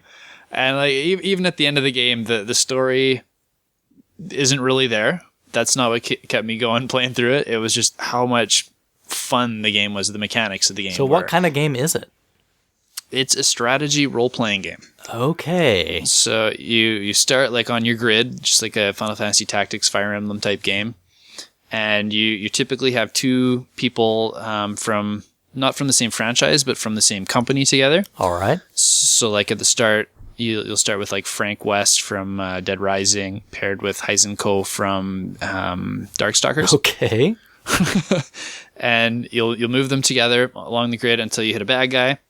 Then when you hit the bad guy, you go into battle mode, which is like the best thing ever because it's like 2D sprites, like side-scrolling kind of graphics, and you depending how leveled up you are, you'll have access to different combos. And you can link these moves together. And if you have other teams from the other franchises close enough to your character, you can pull them into battle as well. Okay. So ideally, you have like a whole group of people mashed together fighting one bad guy, and you've got like 200 hit combos coming out of like Ryu like shooting fireballs and Mega Man with the M-Buster, and you got the characters from like Resonance of Fate with machine guns shooting at it, and it just goes so crazy. And I don't know how there's not slowdown with how many freaking things are on the screen. Maybe it's a video. It's a video. It introduced me to a lot of new franchises too that I've picked up games for over the year after that I hadn't heard of or forgot about or overlooked. So I grabbed stuff from like Dot Hack and God's Eater and Resonance of Fate and Dynamite Cop and Sakura Wars. And Crazy. Dynamite Cop? Dynamite Cop is in there. Wow. And Arthur from Ghosts and Goblins is in there. And it's so funny. And like I said, the whole overarching story plot kind of stinks, but there's these hilarious little moments in there that make it worthwhile. Where like halfway through the game, there's this huge explosion that's going to go off and all your characters are going to die. And out of nowhere comes Arthur from Ghosts and Goblins, jumps on the bomb, boom, he's gone. And everybody's up in the like hub afterwards, lamenting it and shedding tears and talking about all the awesome things Arthur did. And he walks through the door in his polka dot shorts. He's like, I took my hit, I'm fine. It's awesome. It sounds like 100% fan service. That's all it is. Okay. It is absolutely fan service. It is not a tight, like the mechanics are there too. Like it's a solid strategy game. It is extremely long too. Like there's no chance to side quest or anything. You're just going from like mission to mission to mission. And even just playing through the main story took me 60 hours, Whoa! not including restarts from when you like fail. Wow. So it's a long game, but the mechanics were so much fun and the character interactions are so much fun that I stuck with it through that whole time and don't regret it. Wow. Awesome. I knew that came out, but I really had no clue anything about it. Sometimes I forget that you're supposed to say that cross. It's Japan. I said it wrong for a long time until several customers corrected me at the store when I was talking to them about it. Yeah, it's Japan, right? Right. It's one of those games where you'll know, like, first level if you're into it or not. If you don't like what you get right off the bat, it's not going to change. I tell people that with a lot of like books, movies, like TV shows, same thing. And just a quick note on Darksiders, 'cause I told you you'd love it. It does not have a strong intro. So do not judge it, and the demo is really bad because it's just the first level of the game. So don't judge it by that. It's only like a half hour, but like once you actually get to like the main world, and you'll know when you get there, that's when you start judging the game. Right. All right. Yeah, that's my number 4. Very cool. Project Cross Zone for the Nintendo 3DS. Absolutely. So Bill, number 4. Number 4. We don't have to talk about this one too long because it is what it is. Should come as no surprise to people who kind of know, me and my favorite games. Kingdom Hearts 2.5 HD Remix. Really? Yeah, I loved Kingdom Hearts 2. It's one of my and this surprises some people who like I don't talk to about Kingdom Hearts with, but Kingdom Hearts is one of my top 10 games all time. Part 2 specifically. Wow. The more I play it now, the more I kind of realize like a lot of that is like kind of rose-tinted glasses with loving it so much when it came out. But it's one of those games that like I love so much that it like hurts when other people like don't like it, but when other people don't understand how much that I love it. Okay. And I'm sorry, Bill. I'm sorry. And a lot of it has to do with I was kind of raised a Disney kid. We went to Disney a lot. We liked a lot of Disney movies. I worked at Disney when I was in college. I was kind of the Disney poster child for a while. But besides Kingdom Hearts 2 being a favorite game of mine, Birth by Sleep is an excellent game. And the way it's laid out, it's 3 different playable characters. Terra, Ventus, and Aqua, or Aquos. I can't remember the English or Japanese version. But one of them looks strikingly similar to Roxas from Kingdom Hearts 2, and there is a connection there. But in a nutshell, the way the game, the Birth by Sleep, which is the final mix version, is laid out, is so you choose any one of these characters to play as, and you play through their entire campaign. And as you play through it, it kind of fills in the journal of like the timeline of events and like the story elements and what happens. And then as you play, and then once you finish the complete playthrough, which is long, it's like a like 20-25 hour campaign. Then it or at least the way I play, because I play slow and I level up a lot, or I grind rather. And then when you go back and you say, okay, I'm ready to play the next character, you choose whichever one you want. And then as you go through, you're going through the story, the timeline at the same time as the first character was. So you're running into them certain places, story elements that like you didn't understand on the first playthrough. You're like, oh, it's clicking together because like you'll see something that happened, kind of in the same time frame. And then when you go in the journal, it kind of pieces everything together chronologically, so the more characters you complete their playthroughs for, the more you can understand the entire overarching story. And I think the way the timeline is, Birth by Sleep is many years before Kingdom Hearts 1. So it's a prequel of sorts in the series. I had played the first character playthrough and started the second character playthrough on PSP, and then when I found out that this was going to be coming out, I stopped because I was like, oh, I'll play it here.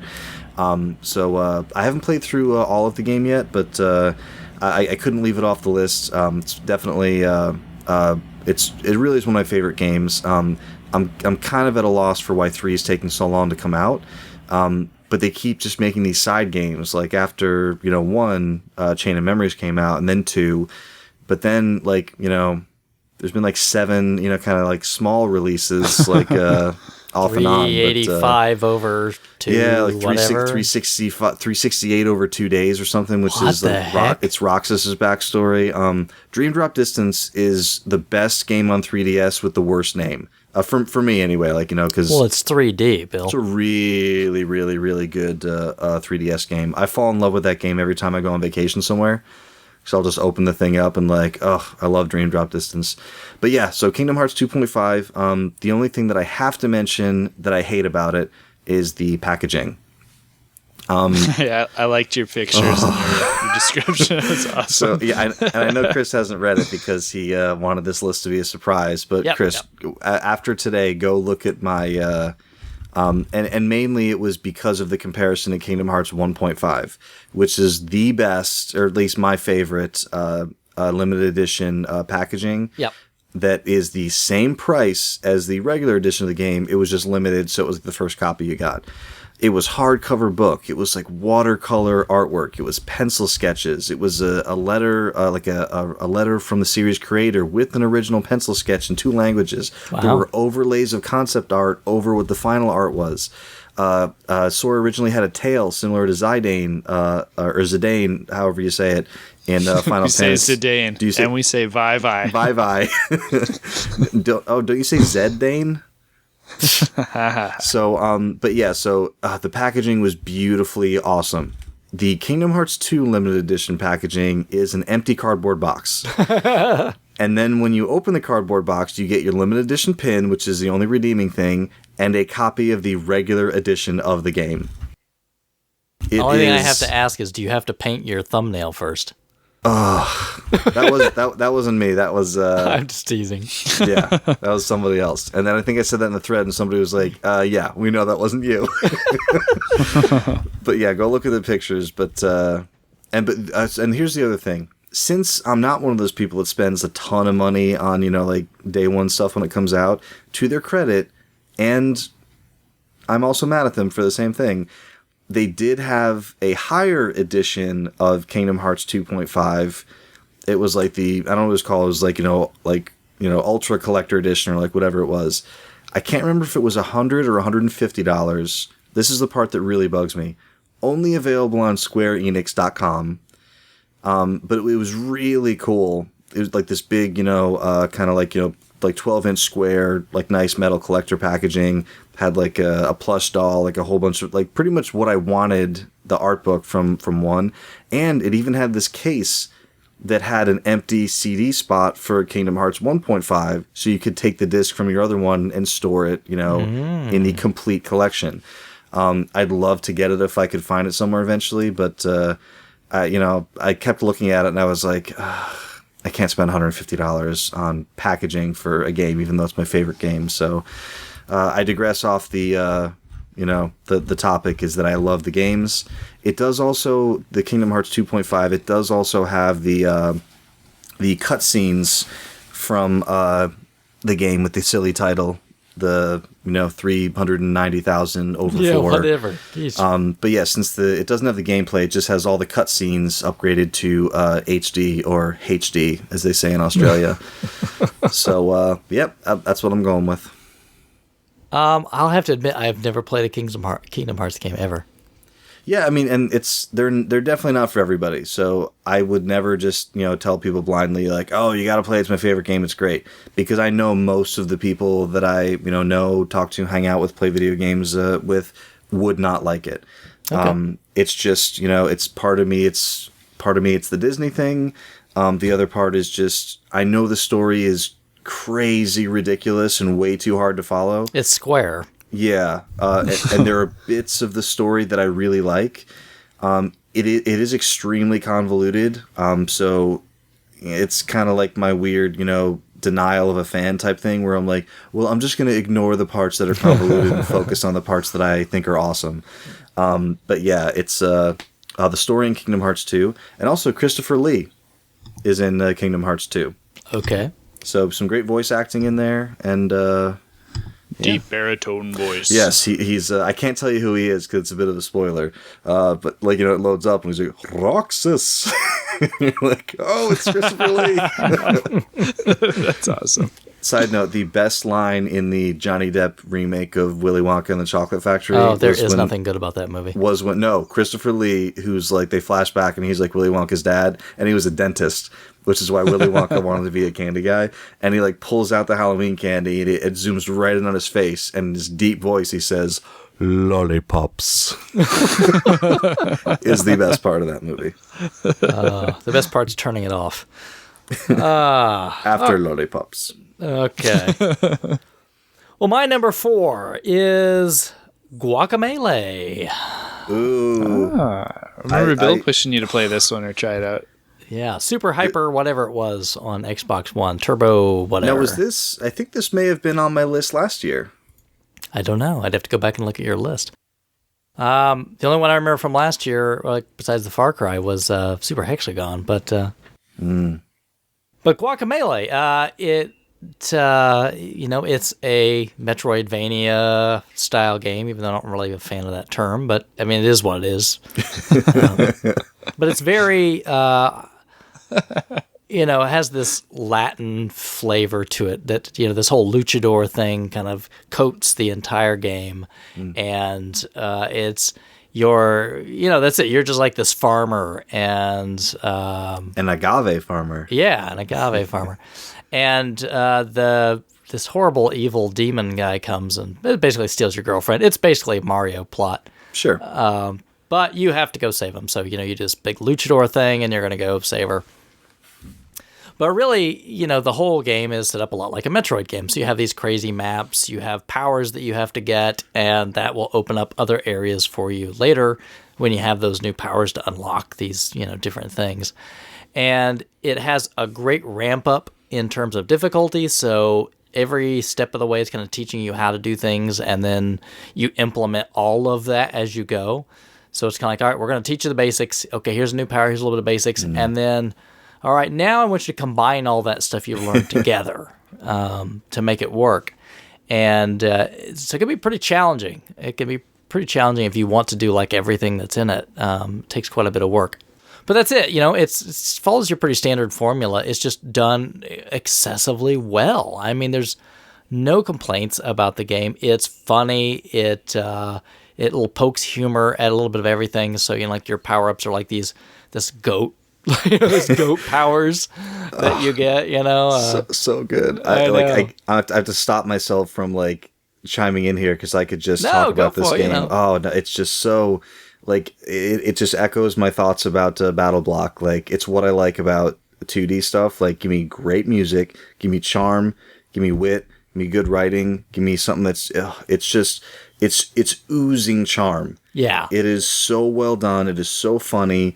The game is constantly changing, but in a way that like opens more of the game, and not just powers. Like the game just opens up in different ways as you go, and just like you were talking about, it does an extremely good job of teaching you new things, and it associates those things with color. Yep. So it'll teach you a new move, and that move is associated with red. Mm-hmm. If you're playing with a Microsoft brand controller, you use the red B button to do that. Yep. And when you need to attack the enemy that is effective against, to break a shield or to stun the enemy, there's a red shield on that enemy. Yep. So it's almost like Portal, the way they trained you with the gels in Portal 2, that like that blue was this and white was this and black is bad. It is fantastic. I had played it previously when it originally came out, and I'm pretty sure it was on my list for last year. And then when it came out on Xbox One this year, it was free. It was one of the games with gold.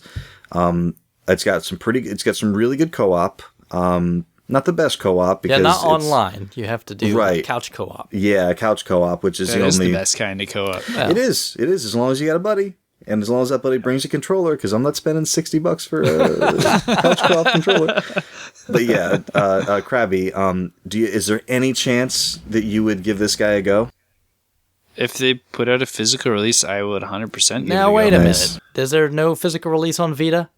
I don't believe that there is. But yeah, that's Guacamelee. I think it was probably the best free game I got all year.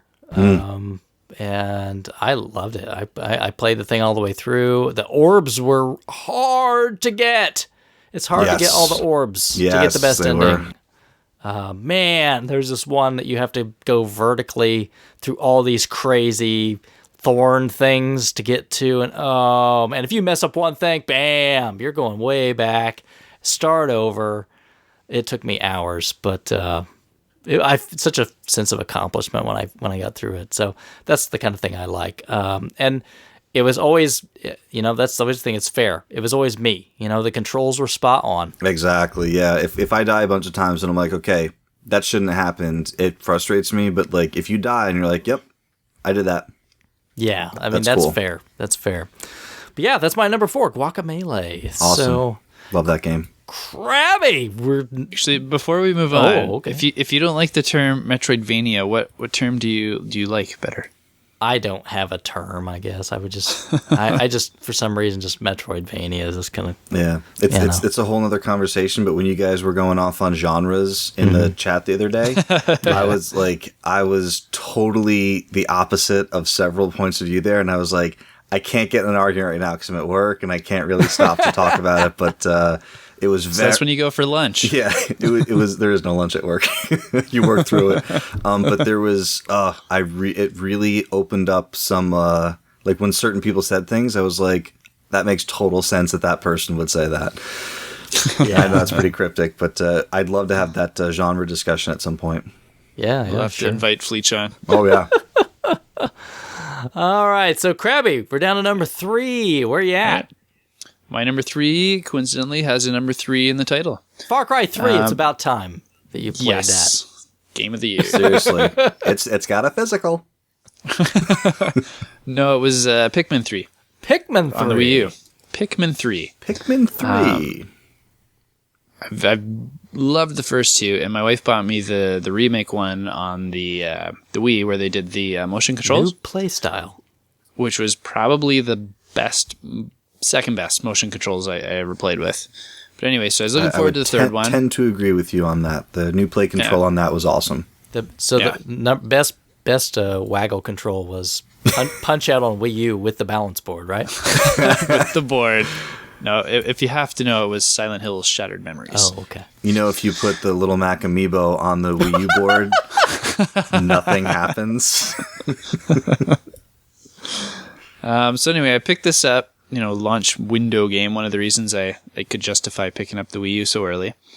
So I grabbed it, and I just never got around to it until my son noticed it, and he'd been playing a lot of Smash Bros. With me.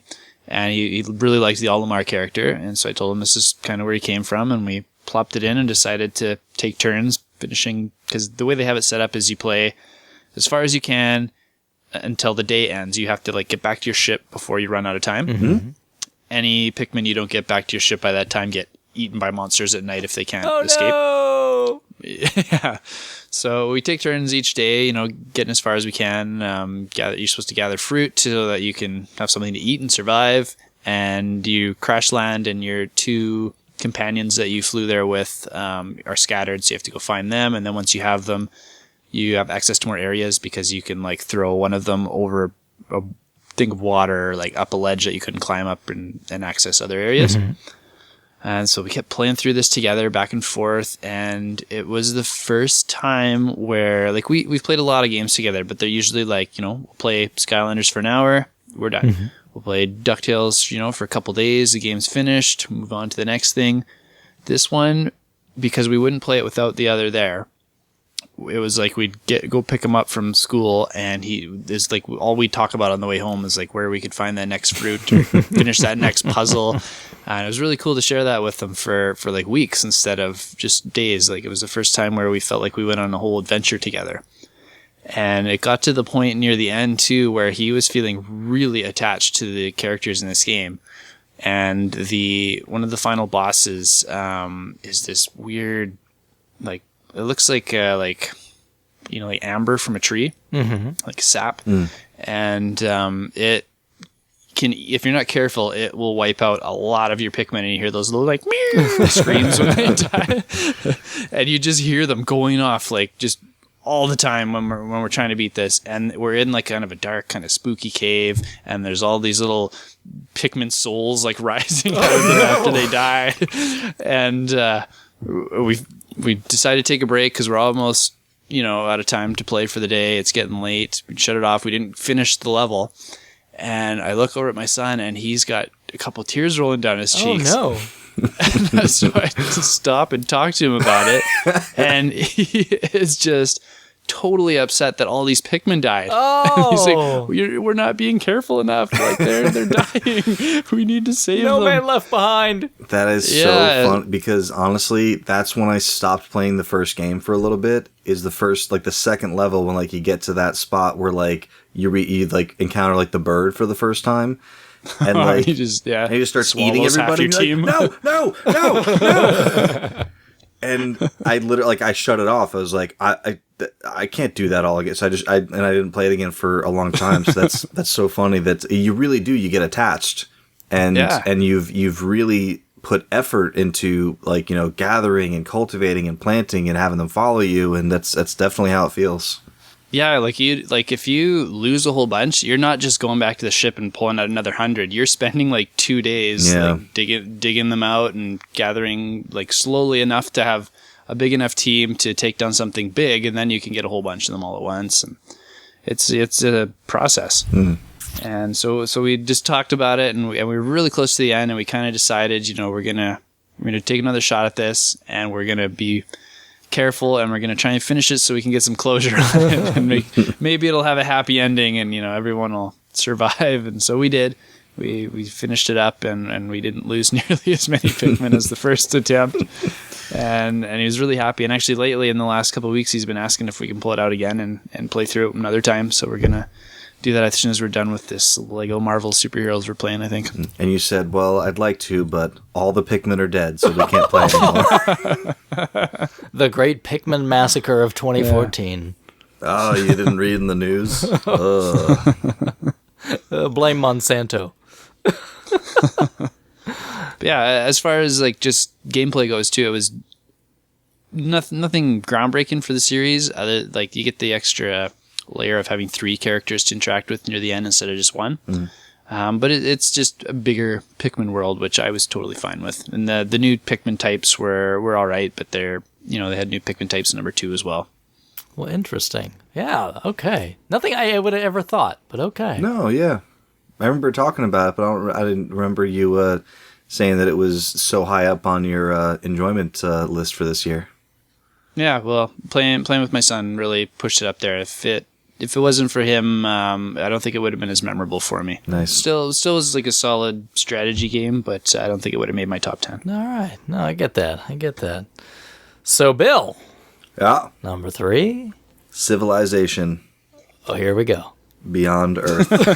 Beyond It begins. Beyond Yeah. Earth. Now, I heard people had some qualms with that one. Oh yeah, a lot of people have problems with it, and if you look back at when Civ 5 first came out, it's extremely similar. And even the people who have problems with Beyond Earth, they're like, it's Civ 5 all over again. It's it's like the game's not like Civ 5. People had lots of issues with and then the first expansion came out, and it's like they're charging you $30 to like put things in the game that should have been there from the beginning. And then the second expansion comes out, and it's like, okay, now the game's complete and it's amazing. So it's very much the same with Beyond Earth. And I haven't put a ton of time into it, like just like a handful of hours. But unlike Civilization 5, which is one of my favorite turn-based strategy games of all time, with both expansions, the turns for me in Beyond Earth are much slower. It's more methodical. You see, with it, like when you're playing Civilization, and you start, and it's like, okay, I'm gonna found a city, and you know what founding a city is. You're starting a city, and you know what Earth is. You know what the weather's like. You know, like what the indigenous life is like. You know what a cow is. You know that's less aggressive than a bull. You know, like all this stuff. So everything on this alien world is alien. So a lot of people like to find out as much about a game before they play it as they can. I'm the complete opposite. I'd like to go in knowing nothing. So when I started the game up, and I put a YouTube video up on RFGen on a blog entry, kind of like me learning the game, my first like 20-ish turns. It's like really long. It's like 2 or 3 hours long. No, it's like maybe like an hour and a half. But you go through a lot of options before the game starts, because Civ 5, you just say, okay, here's how I want to start, let's start. And in Beyond Earth, there's a lot. You can choose who your corporate sponsor is before you reach this alien world. That kind of determines some perks later like in the game. KFC or exactly. Like Napa Auto Parts. Or... Exactly. Those are two. Those are 2 of the available 7. Also McDonald's, Subway, Starbucks. But yeah, it's and everyone's got their nicknames for them. It's like, oh, the Asian conglomerate, or the that's not racist. The Buddhist. Oh no, yeah. Well, because like the guy who runs it, you see where their origin is. But it's just really cool because it's hard not to compare it to Civ 5 because it does play very much like Civ 5, but I still feel like it plays different enough where it doesn't feel like just a reskin of the same game. So you land on this alien world. You send out a scout to be exploring. You find areas that need more exploration. It's kind of fairly standard strategy stuff, but since it's an alien world, you really don't know what the implication could be. So when you find a mysterious substance, you have to have scientists research it, and then once the research is done, it just doesn't add a pile to your research money. It's like, okay, this is something that we could use to cultivate a relationship with the another civilization. Do we want to do that? There's a lot of decisions that need to be made. And the reason I play these games is because I really enjoy making meaningful decisions. The more things that I can do that have an effect on the gameplay experience, or that have an effect on the outcome of the game. That's why I love a tabletop and a strategy board game so much. Is I like feeling that everything I'm doing matters in the grand scheme. So again, I haven't played dozens of hours in the game yet, but every time I have a little bit of time to kind of fire the game up, because I like to have a good amount of time when I sit down with. I hate playing this game for 5 minutes because you feel like you get nothing done. So you kind of need a little chunk of time for it, but it's kind of what I was expecting before it came out. It feels a lot like Civ 5. It's got some issues, some balance issues. Sometimes I feel like I'm way underpowered early in the game. But I feel like a lot of the guys who have problems with the game, when I look at how much they've played, it's like they're like 80 hours in the first 3 days of the game coming out guy, and they've written like 5 blog articles blasting how bad it is. I'm like, dude, just take a deep breath and, see the forest. But yeah, it's I really enjoy it a lot, and it's really complex. There's a lot to it, so it's kind of a hard thing to talk about in just a couple minutes. But if you have any interest in just kind of seeing how the game plays from the start, just right on RFGen, Wild Bill 52, grab my my blog entry for Civilization Beyond Earth, and I'd kind of go through the first hour of the game in there. I've been playing a lot more board games, like you mentioned there, lately, and the more I play, the more I kind of crave a game like Civ for myself too lately. I really want something like that I can give a try this year, I think. Yeah, I mean, there's when I would play board games with my couple buddies that I played them with, there's board games where you were literally like, it's every decision you make. Sometimes you stress about it, or you take a little bit longer deciding your turn because you're like, this really could make a huge like Carcassonne. Yeah. Every turn's really important, so you look at your tile and you're like, okay, how can I maximize placing this tile to add to my score? But that game doesn't feel stressful. It just feels fun. Like there are other strategy games. Have you played with some of the expansions? It gets stressful. I've only played with Inns and Cathedrals, and what's the red one called?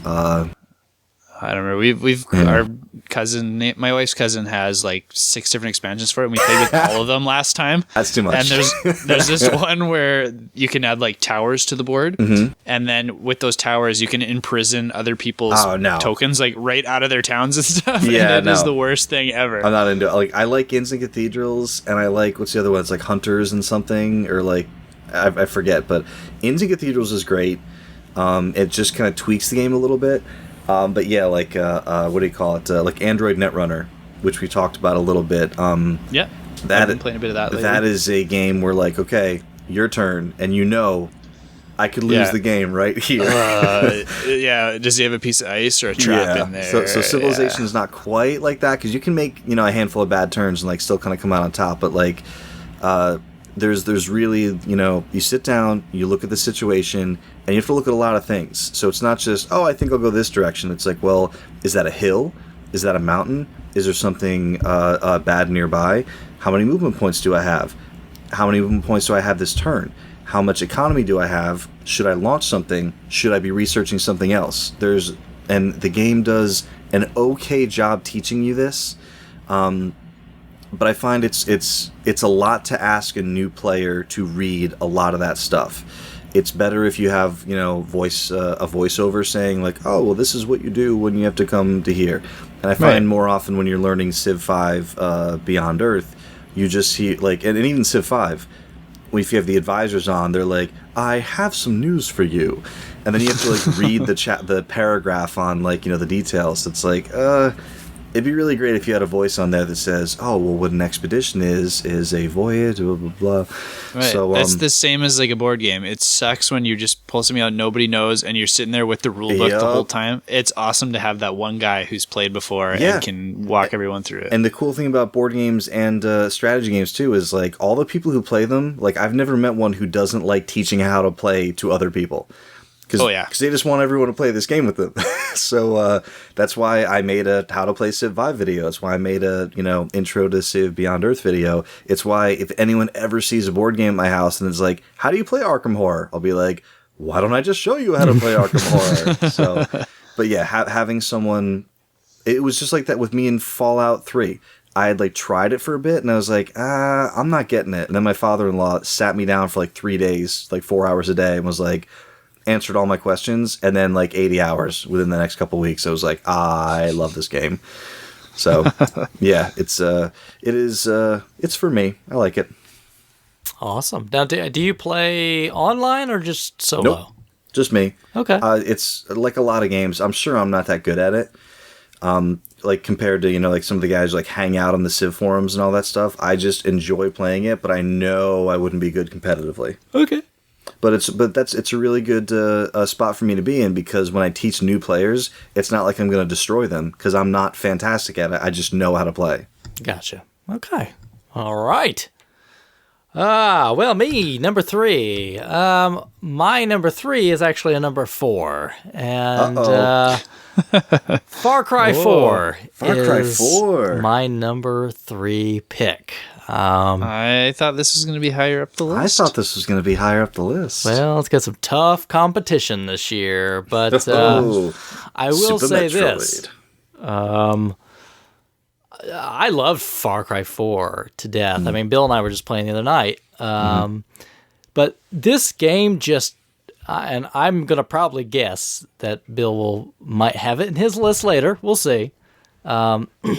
But this game just takes everything that 3 did right and just turns it up a huge notch and says, you know all the stuff you loved? Let's make it awesome. Add elephants and helicopters. You know what I mean? Literally everything. Yeah, I mean, and they just even stuff you didn't think needed tweaking. They were like, we can do that better. Yeah, and they just packed this thing so full of content, and every bit it was fun. And the sign of a good open world game like this to me, because I'm not huge into these open world things, but the sign of a good open world game is like, okay, I got to go over and do this. You get walking like 5 feet up the road and there's something else happening over here and like, oh crap, let's go do that. You know what I mean? Right, but it doesn't feel like a chore. No, you're like, oh my gosh, there's something going on over here. A lot of times in open world games, I'm like, ugh, I just wanted to go do the mission. I don't want to do this thing. Yeah. You don't get that feeling. You're like, oh, here's a karma event over here. And I've had my karma maxed for eternity, but I still like, I got to go help these guys. You know what I mean? These guys, I got to go help them. It's the principle of the thing. Yeah. Or like, when Bill and I were playing, I 100% of this game. I did everything. I'm not an achievement guy. I did all the achievements for this game. I did everything. Everything that there was to do, I did it. And still, like the other day, Bill's like, oh, hey, I haven't played this in a while. You want to play? And I'm like, yes. You know what I mean? I'm like, of course I want to play this game because I just want to run around in the world and shoot stuff. It's just fun. I mean, everything about it is just entertainment. And this one, I think, did a better job with the storytelling than the last one did. And maybe I won't go forever into it, just in case it may pop up in the list a little bit later. But I just want to say, I mean, this is just a game I just loved every minute of it. There's a smile on my face, and there's so many moments where it was just like, oh my god, you know what I mean? What? What was that? You're like running through it, and all of a sudden, there's like, two animals fighting in the middle of the woods, and you can get in the middle of it, or you just know, or like you'll be going and the bad guys are over here, and all of a sudden like a honey badger attacks them out of the blue or something. I mean, it's just crazy stuff, and the characters were likable, and it's so much fun co-op. Have they announced the Blood Dragon edition yet? No, they haven't, but I hope they do it. I think they finally released Blood Dragon physically. I heard they did. Yeah, I think it's in a combo, right? It's like Far Cry. It's like Far Cry compilation, and it's got like 2, 3, and Blood Dragon. Oh, Crabby, go play Blood Dragon. I mean, 2. I didn't think it was 2. If it's 2, then that's a huge deal. 2 is way underrated. It was like this. It's the same kind of game that 3 and 4 is, just before people knew that they wanted that. So it's a hard game to go back to because the technology is a little bit dated, but it's exactly the same kind of game. The setting is Africa, so you kind of have like between the African setting of 2, the tropical setting of 3, and the kind of Nepal Everest type setting of 4. You really get kind of the diversity of the setting in the 3 of them. But, I mean, there's nothing, I mean, just I could just sum it all up by just saying fun.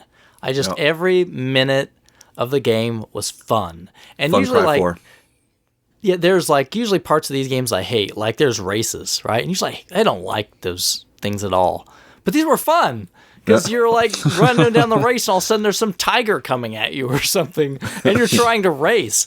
Or they have races where like people are trying to kill you during the race. And the races all take place in the open world, so it's not always the same race. Sometimes there'll just be some car coming down the road that'll get in your way because the guy was just driving that way. I mean, it's just crazy. Would you say that it's your favorite Metroidvania game? Something like that, anyway. But yeah, that's it. Far Cry 4. You do keep getting power-ups that unlock more of the world. Something like that, anyway. But yeah, that's it. Far Cry 4, my number 3. Awesome. Getting closer. Crabby? We are getting closer. It's up to me again. Numero 2. Up to you, yeah. So I'm gonna cheat a little bit here and mash a bunch of games into one. Oh, no. I tried to cheat last year. No, and you he can't didn't let do me. that. I'm doing it. No. I'm going to make you pick one. I will. I'll put it into 2 games, and I think I'm going to make you pick one. you can. No, I know what he's going to do, and I'll allow it. Super Smash Bros., 3DS, and Wii U. That's one thing. Okay, it's basically the same game. Fine. There you go. All right. Yeah. There's a few differences, but not enough to count them 2 separately, I think. All right, now I've played this and I am not a Smash aficionado, so sell me on Smash. Nope. Everybody knows what it is. I think if you're not sold on it already, there's nothing new that's going to bring people over that aren't already fans of it. It's just more fan service, just bigger and better. So why was it your number 2? It's my number 2 because in the store here over the last year and a half that we've been running, we've been doing Smash Bros. Events. We've been doing lots of tournaments, but the Smash Bros. Ones always get the biggest turnouts, and so we do them the most often. And so I've kind of been cultivating a little competitive Smash scene in my town here, and it's been so much fun to play with people who are, some of which are significantly better than me. I have not placed in the top 3 in any of our events yet. Wow. And I used to beat everybody I came across handily. So it is a new experience for me, and I'm loving it. And I've been going up. Like the first few events we did, I ranked near the bottom. And the last one we did, I got 4th place. So I'm almost in the top 3. All right. So I'm improving, and I'm having fun improving. And this is my favorite version of the game so far. Not just because Mega Man's in it. My favorite fighter is actually the Wii Fit Trainer, which I don't understand myself, but I'm having fun.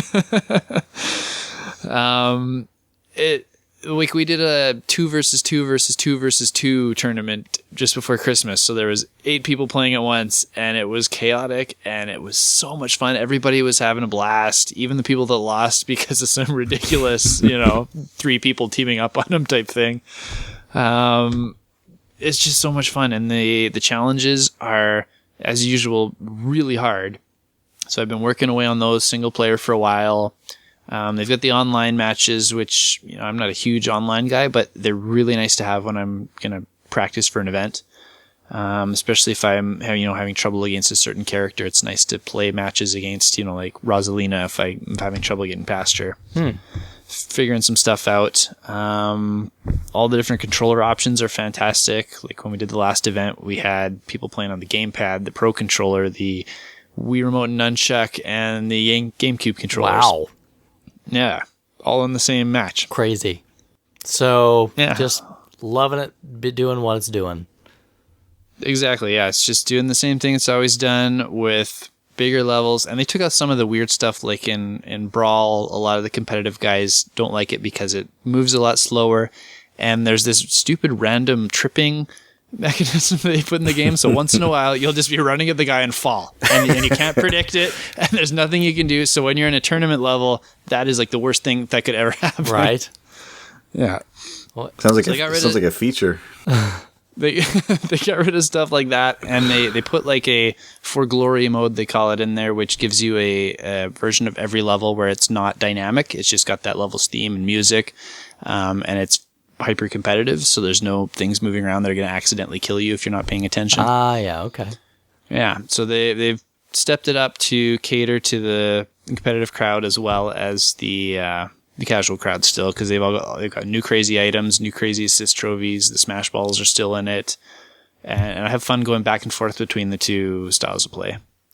I don't know much about Smash, and because I played this, just a little bit ago. But I think the coolest thing was like some superpower thing where all the Mega Mans got together and unleashed like some kind of horrible beam thing. That's one of the funnest Smash Balls to get. That was pretty impressive. Like all of them just gang up on you at once. Yeah, there's like 5 versions of Mega Man all out at the same time. Yeah, definitely. So Wii Fit Trainer, huh? Wii Fit Trainer, that's my main character, yeah. That's interesting. With a Mega Man and Mario as my backups. Very interesting. No Pac-Man, huh? No, but a lot of the other guys around here, a couple of my friends play a lot of Pac-Man, and he is pretty violent. I saw a lot of Pac-Man when we were playing the other night, so... And Pit, for some reason. Lots of Pac-Man and Pit, but... We don't have many Pit players up here. I don't know. Bill, Smash, ever? No? Nope. Yeah, I didn't figure. I think by now everyone knows what it is too, so yeah. I'm not going to try and sell you guys on it. I'm just telling you why I love it. And it's one of those things that there's enough people who love it to death that I can't say like, oh, like this thing is just whatever. It's exactly like it is what it is, and if you love it right now, that's it. If you play it for, I do think that you kind of have to give it more than a couple minutes. I don't know if it's you instantly love it or hate it right away, especially because all the people who are into it are usually really good at it. So if you go to a party with 50 people who are into it, not even a tournament, just like a party, everyone hanging out and doing it, you're just going to get demolished by everybody. So that was one of the problems I had with it. It was like, well, I'm really bad at it and everyone's really good at it. Let me try it like on my own, like, learning against the computer, stuff like that. Typically a problem with any game in the fighting genre. Sure. Yeah, we talked about this with Street Fighter 4, I think, last time that we all got together. There's just basic methods and techniques that, and they don't take a lot of time to learn, but if you know them, you will destroy anybody who's just picking up the game like without a challenge. Right. Yeah. And the other part of it is I do feel like if you're playing with people who are kind of like cool and nice people, they kind of like try to help you along because they want you in the scene. But I do the people who I like played with when I first started playing the game are people who would not tell me anything. It's like how do I do that? And they're like, don't worry about it. So the scene we've been making up here is like we do them at the store, but there's also little factions that have like started doing like weekly Smash nights at guys' houses, and they'll invite like everyone that came to the tournament, whether they got last place or first place. They're like, do you want to come play Smash for like 4 hours? We're going to Richard's house, and just bring a 2-liter of pop and stay as long as you want. Awesome. And yeah, so I see all these little bonds like growing all over the place too from it that are really cool. That is cool. And they're including all the casual players as well. Good deal.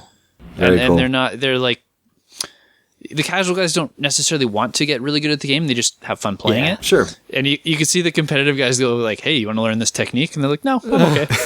That's the way I play. They're always like, oh, man, Chris, you in? I'm like, sure, whatever. My brother in high school, he was the one who like would like have the after school club where they were like, they convinced the school library to like, hey, can we use there's a projection TV in there that they use for like presentations once in a while. They're like, can we just use it after school? And they're like, yeah, no one's using it. So they had like an after school Smash like get together club. And my brother was one of the kids who was like, he like kind of like pushing his glasses up his nose when he would like describe the game. It's like, well, if you're on the Y-axis and you press the C- button, you'll actually jump 3 frames higher than if you didn't do that. So I'm like, nope. Yeah. I don't want to be in this party. Gotta go. Go. And bless him, because he loves it. Like, and that group loved it. And, he would always destroy everybody. I'm like, hey, I'm glad you guys are all getting together having fun. But it's just not something that ever clicked with me, and I don't know if it will. I do see that elitism more in fighting games than I think a lot of other genres. Oh, definitely. Very competitive, yeah. Very competitive. Yeah. Well, yeah, it's like you get to this point where you need those frames to have the advantage over someone who's equally skilled as you. Mm-hmm. So if you put in the time, you can have an advantage over them, and then it turns into a little snobbiness sometimes. Yeah, ish. All right, Bill, you ready for number 2? I am super duper ready. All right, let's hear it. Broken Age. Broken? It's not even done. The game's not done, right? It is. Sure it is. Well, Burial at Sea Part 1. I played 2 parts for that. Yeah, and we shouldn't have even let you count those 2 as one. Don't worry, he's going to be even madder at my next one. Way madder. So yeah, Broken Age. As I mentioned in the blog entry that Chris refused to read, I should be saying Broken Age Act 1 because the second half of the game has not been released yet. The rumor is it's going to be released by the spring, and it's going to be accompanied by a physical release. So yay, Crabby might get to play it. PC only, or is it coming to consoles? It's coming to PS3 for PC. I don't know about Wii or Wii U. I know probably not. Let's just assume not. Yeah, probably not. But also, there's no mention of an Xbox One release either. So I think the PS3, PS4. But the only on either of those, but the only physical release that they mentioned was the PC. I think everything else is digital. But yeah, so Broken Age, everyone knows about it. It was the kind of one of the Kickstarters that kind of like, got Kickstarter. Kickstarted. It kickstarted Kickstarter. Yeah, they should get some residuals for that. Right. It's the one that kind of got everyone realizing like, hey, we could make stuff on Kickstarter and it could be really cool. There's a lot of negativity that you could talk about with Broken Age and the Kickstarter, just because the Kickstarter started in March of 2012 with an estimated completion date of October 2012, and here we are in 2015 and the entire game hasn't been released. But at the same time, they were only asking for like $400,000, like $100,000 to film the documentary and $300,000 to make the game. When they got 10 times as much money, they said, we're not going to make the simple game we originally envisioned. We got 10 times as much money, so let's make a game that big. So that's why it's taken this long. And also, they didn't have any concept done. Part of the process was, coming up with the idea for the game. So that's, it takes a long time. It's so hard. Even with like all the problems they've had, I find it really hard to be negative about it just because Tim Schafer is so lovable. He's so great. And that's where I am, because I had a couple of friends come over the other day and we started talking about Broken Age, and we'll get to the game in a minute, I promise. But they were like, can we just talk about how Double Fine has really just mismanaged this project? And I said, yeah, I don't think they're a super well run like company in like the business sense of things, but I absolutely can't be angry because this game experience is something that just, number one, wouldn't have been possible without this situation. Also, I don't think there's anything malicious in the way that Double Fine has been doing their business. I just don't think it's been, the absolute best way to do it. They didn't put out their, underfunded game and go, sip margaritas on an island. I'm sure like they put it all back into the game, and they were pretty open about that. Right. And so on to the game. So the game, I believe, is available through Steam. And the way it works is you pay the price for the game, you get episode 1. When 2 is released, you'll get it. So it's kind of similar to the way the Telltale games would have worked if you purchased them before all the episodes were released. And there's probably multiple ways to get it as well, like through the Humble Store. I think you can buy it through Double Fine's website. Anyway, it is a point-and-click adventure game, classic Tim Schafer style point-and-click adventure. There are 2 stories that intertwine, but you don't know how they're intertwining. Basically, the game starts out with the first choice is there's a girl and a boy, and you don't know anything about them other than just where they're sitting. And you choose, okay, like whose story do I want to begin? And that's, where it kicks off. So the girl is Vela. She is kind of like about to be part of this, like, ceremony that's supposed to be like this great honor, but she's like, I don't get this. Like, I don't know why I gotta be doing this. And they're like, no, it's a great honor. It's gonna be great. You're gonna love it. It's gonna be great. And it's actually kind of like a sacrificial thing, so she has to escape from it. And that's where her story starts. She's trying to escape from this, this tradition, this culture, and she's like, this doesn't make any sense. I'm gonna go do my own thing. They're gonna sacrifice her if she doesn't escape? I don't want to spoil too much. Or is that's too much plot? It's very early in the game, so it's probably not too much plot, but it's just better if you probably don't know more details. But she's about to take part in this like ritual, and she's like, this doesn't make any sense. So she escapes. The boy's story, his name is Shay. I forget the voice actor for Vela, but Shay is voiced by Elijah Wood. So Shay's story is he's a boy. He lives by himself on a spaceship. out in space. It's it's not like on a planet or anything, so it's out in space, and he is taken care of by the ship, which has two AI personas, a mother and a father. So he's like sleeping in his bed, and like the ship's like, "Come on, buddy, Shay, let's get up." And then the father's like, "Don't talk to him like that." She's like, "No, leave him alone." And like these like mechanical arms come out and like pull the blanket up over him, and his whole thing is like, "Ugh, I'm just sick of this same routine." Like he gets up, the ship like brushes his teeth for him. He's like, I want to change, like want to adventure, want to go do something. So his whole story is you're trying to figure a way off this ship. And actually one of the characters that comes into it is like a big bad wolf type character. And he's got this really cool, like Benjamin Linus kind of voice, like this very, I thought it was, what's his name? The actor who plays Ben Linus, but it's not. It's really, really like... I don't think I've ever heard anyone say he's got a cool voice. Oh, such a cool voice. But anyway, so like that's like a little bit of like the basic setup. So at any point you can switch between the two characters. So one of the coolest things about that is a lot of times with adventure games, you'll be, pointing and clicking and doing your puzzle or whatever, and you'll get stuck. And in the past, like all you could do is like, okay, well, am I going to look this up? Am I going to stop playing and think about it for a while? I'm going to scratch my head. So with this game, you can just switch over to the other character in another world and like continue that storyline. And then maybe you get stuck there, and then you go back to it and you're like, oh wait, I think I figured out a thing on how to do that. So it's a really cool mechanic for that. The other thing it's really cool for is you don't realize how the stories are intertwining until the end. But once it happens, it's like this is the thing that I absolutely will not spoil. It is one of the coolest, like it's like the end of BioShock Infinite hammer that hits you. They feed the sacrifices to the boy's spaceship to fuel. It is unreally, the girl is the fuel for the ship. Good. It is, yes. It is awesome. And it happened and I gasped, and then I like went to my wife and I was like, you don't understand what just happened.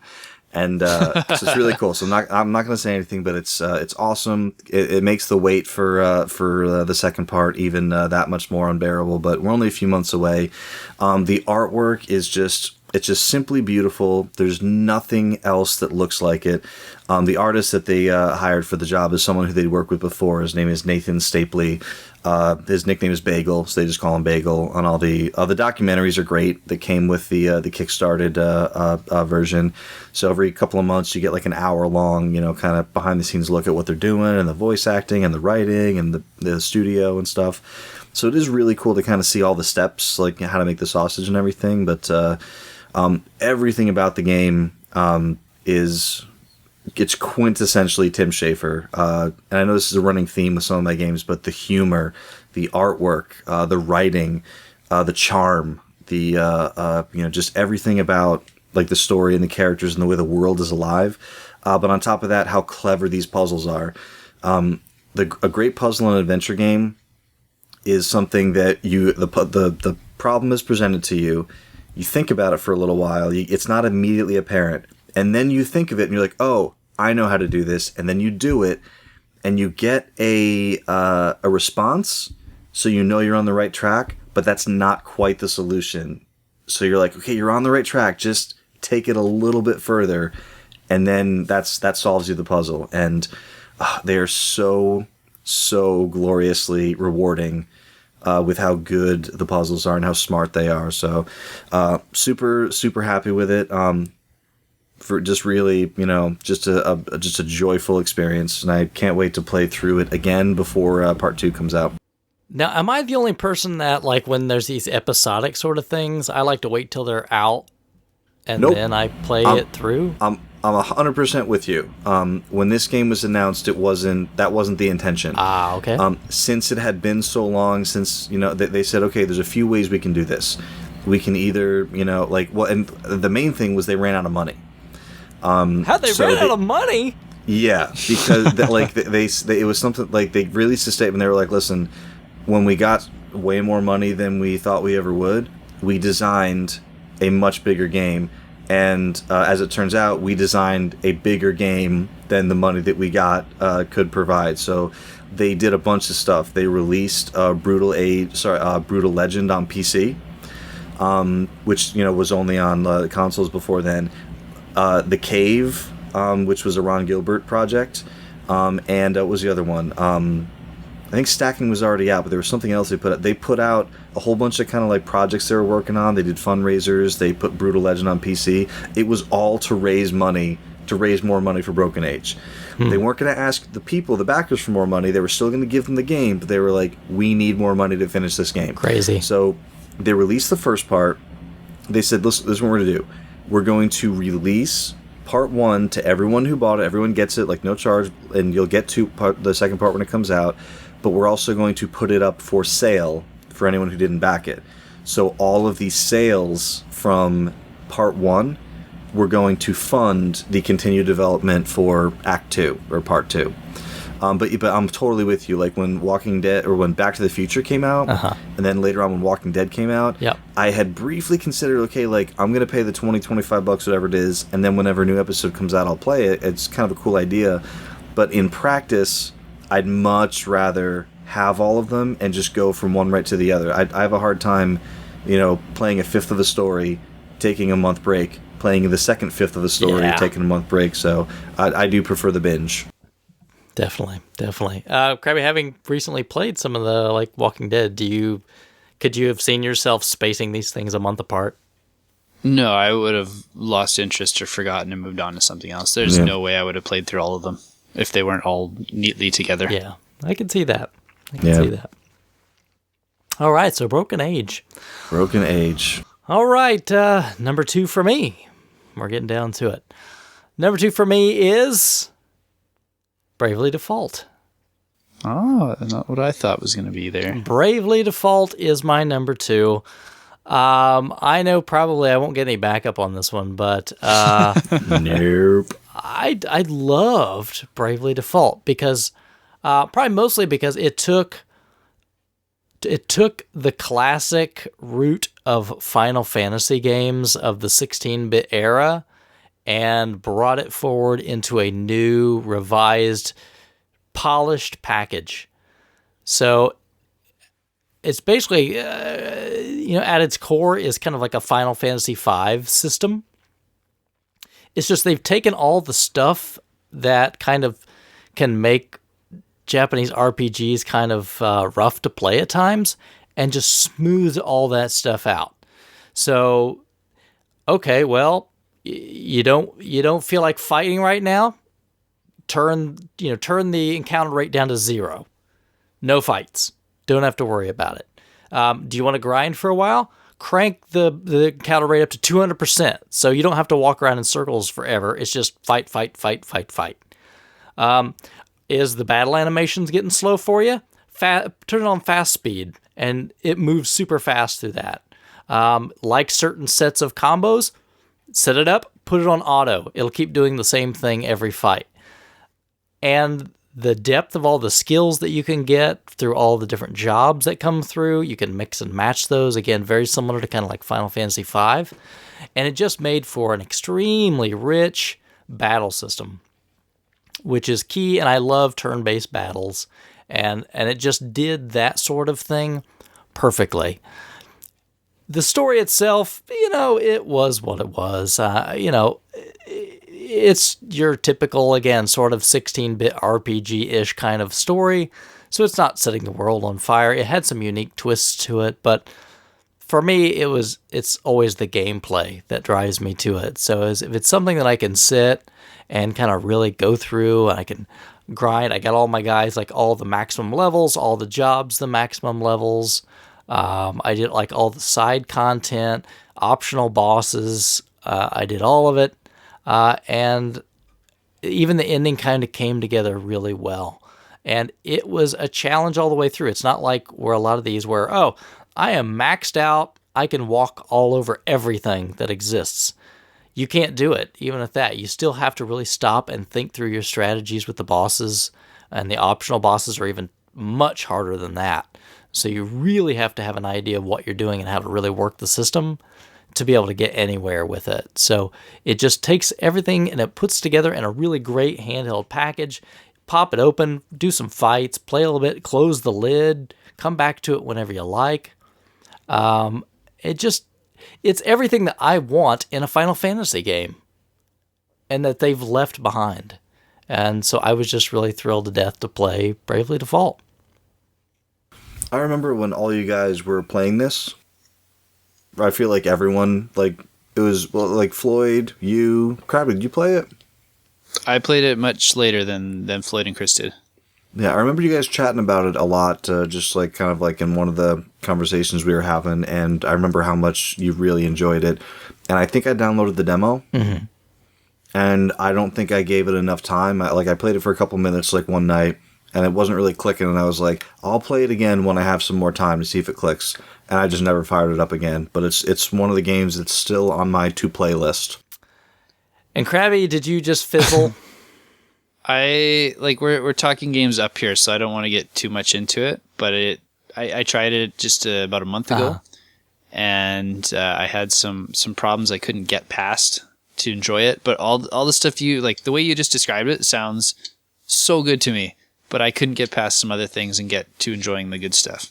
Really? I think if you like Final Fantasy V type of game, I think this is sort of right up your alley. But you got to like the mechanics. I mean, it's a mechanical game, and you have to know it. The mechanics sound solid. It was the mobile feeling that pushed me away from it and soured me very early on. Okay. I mean, there's different components to the game. Some of it's almost kind of take it or leave it.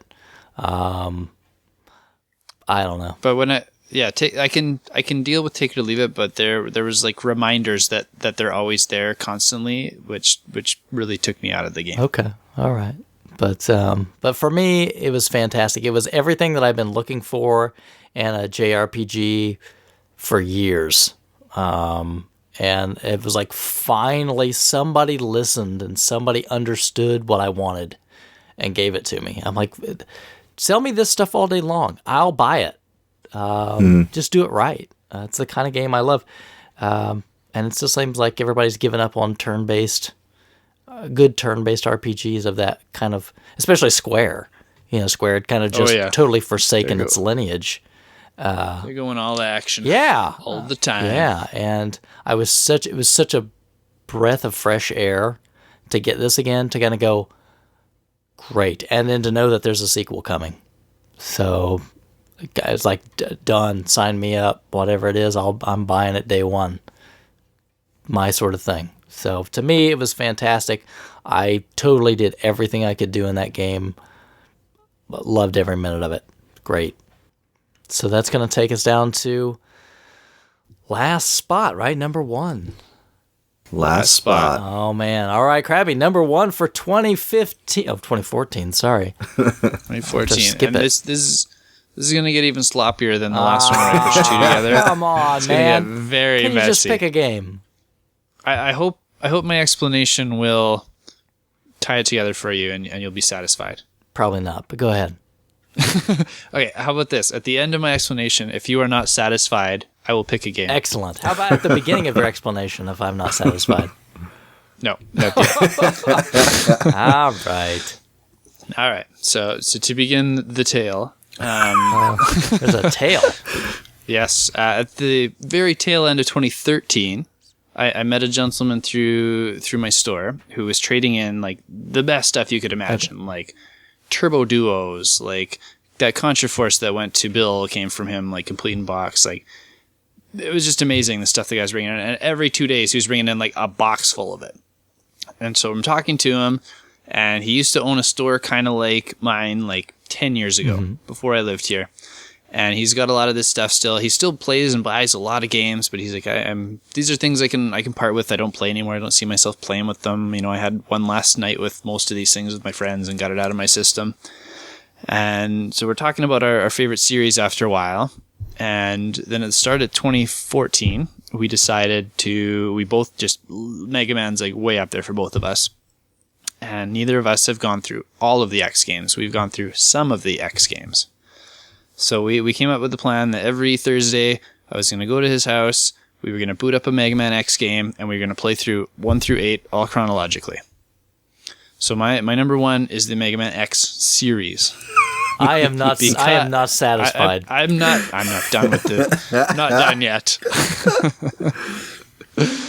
So we started with 1, and you know we're obviously most familiar with that one. Burned through it quick. We started with 2, and you know we relatively quick. Like the first one we beat in like a couple hours on one day, and then the next week we meet, play Mega Man X2. We're able to finish it in like 3.5 hours or so. Then we get to X3, about the same. Then we get to 4, and this is where neither of us are very familiar with the series anymore, and we're spending a lot more time on it. And, you know, at first we're always, you know, talking about games, talking about Mega Man, and then start talking about more personal stuff and bonding. And over the course of like these 6 months that we played through all these games, we've got this amazing friendship going that's extended way beyond Mega Man. We're doing like board game nights and buying pinball machines together. He's helping me with my bylaw problems because he works at City Hall and he's got some contacts there. We're spending Christmas with them. Like, just fantastic friend to have. And to, especially at my age, to like bond with someone over a game like this is like things that used to happen when I was in elementary school. So it was a very cool experience to have again with someone. And because we played through the whole thing from start to finish together, that's kind of why I lumped them all into one pick. Are you going to make me pick one? That's a wonderful hallmark moment that you've got going there, Crabby. But this is a top 5 game list, so you kind of have to pick a number 1. Yeah, you're over by like 110,000%. Yeah, like there's 7 extras that you kind of need to cut. Mega Man X is perfect. Okay, First the original Mega Man X on the Super Nintendo. I should play a Mega Man X game. The first one. You should play the first one. It's the most accessible, I think. Are they all downhill from there, or just most accessible? 2 and 3 are still solid. 4 is really good. 4 is probably my second pick. Then they just go downhill really fast after that. Yeah, I'm not a huge fan of the X series as much as the original, but there's some good games in there. Some good games. Oh yeah. It's just the whole animal bad guys thing. I don't know. And that didn't bug me. Yeah, no. But even when the animals started getting into animals I'd never heard of in my life. I want to go back to Echidnas. Robot bosses. That's what we need. Robots. They started getting a little weird too. What the heck's a Yamato? Obviously something cool. That's all I can. Centaur Man, come on. Pharaoh, come on. Why wouldn't you make a Pharaoh robot? Pharaoh Man was awesome. Thanks for the reference to 4. Top Man, come on, man. Top Man, solid. You watch your mouth. Bite your tongue. All right. So, Mega Man X, number 1. Crabby. Mega Man X is my number 1. 2014. And a good friend to boot. And a good friend to go along with it. All right. Bill, it's time to pull the trigger. Far Cry 4. Well, it's your turn to elaborate. It's funny. It's funny that you say time to pull the trigger. Definitely. An hour Far Cry 4. I cannot wait for the. I'd like to announce right here that there will the next RF Gen spoiler cast. Spoiler alert is going to be on Far Cry 4. I'm ready.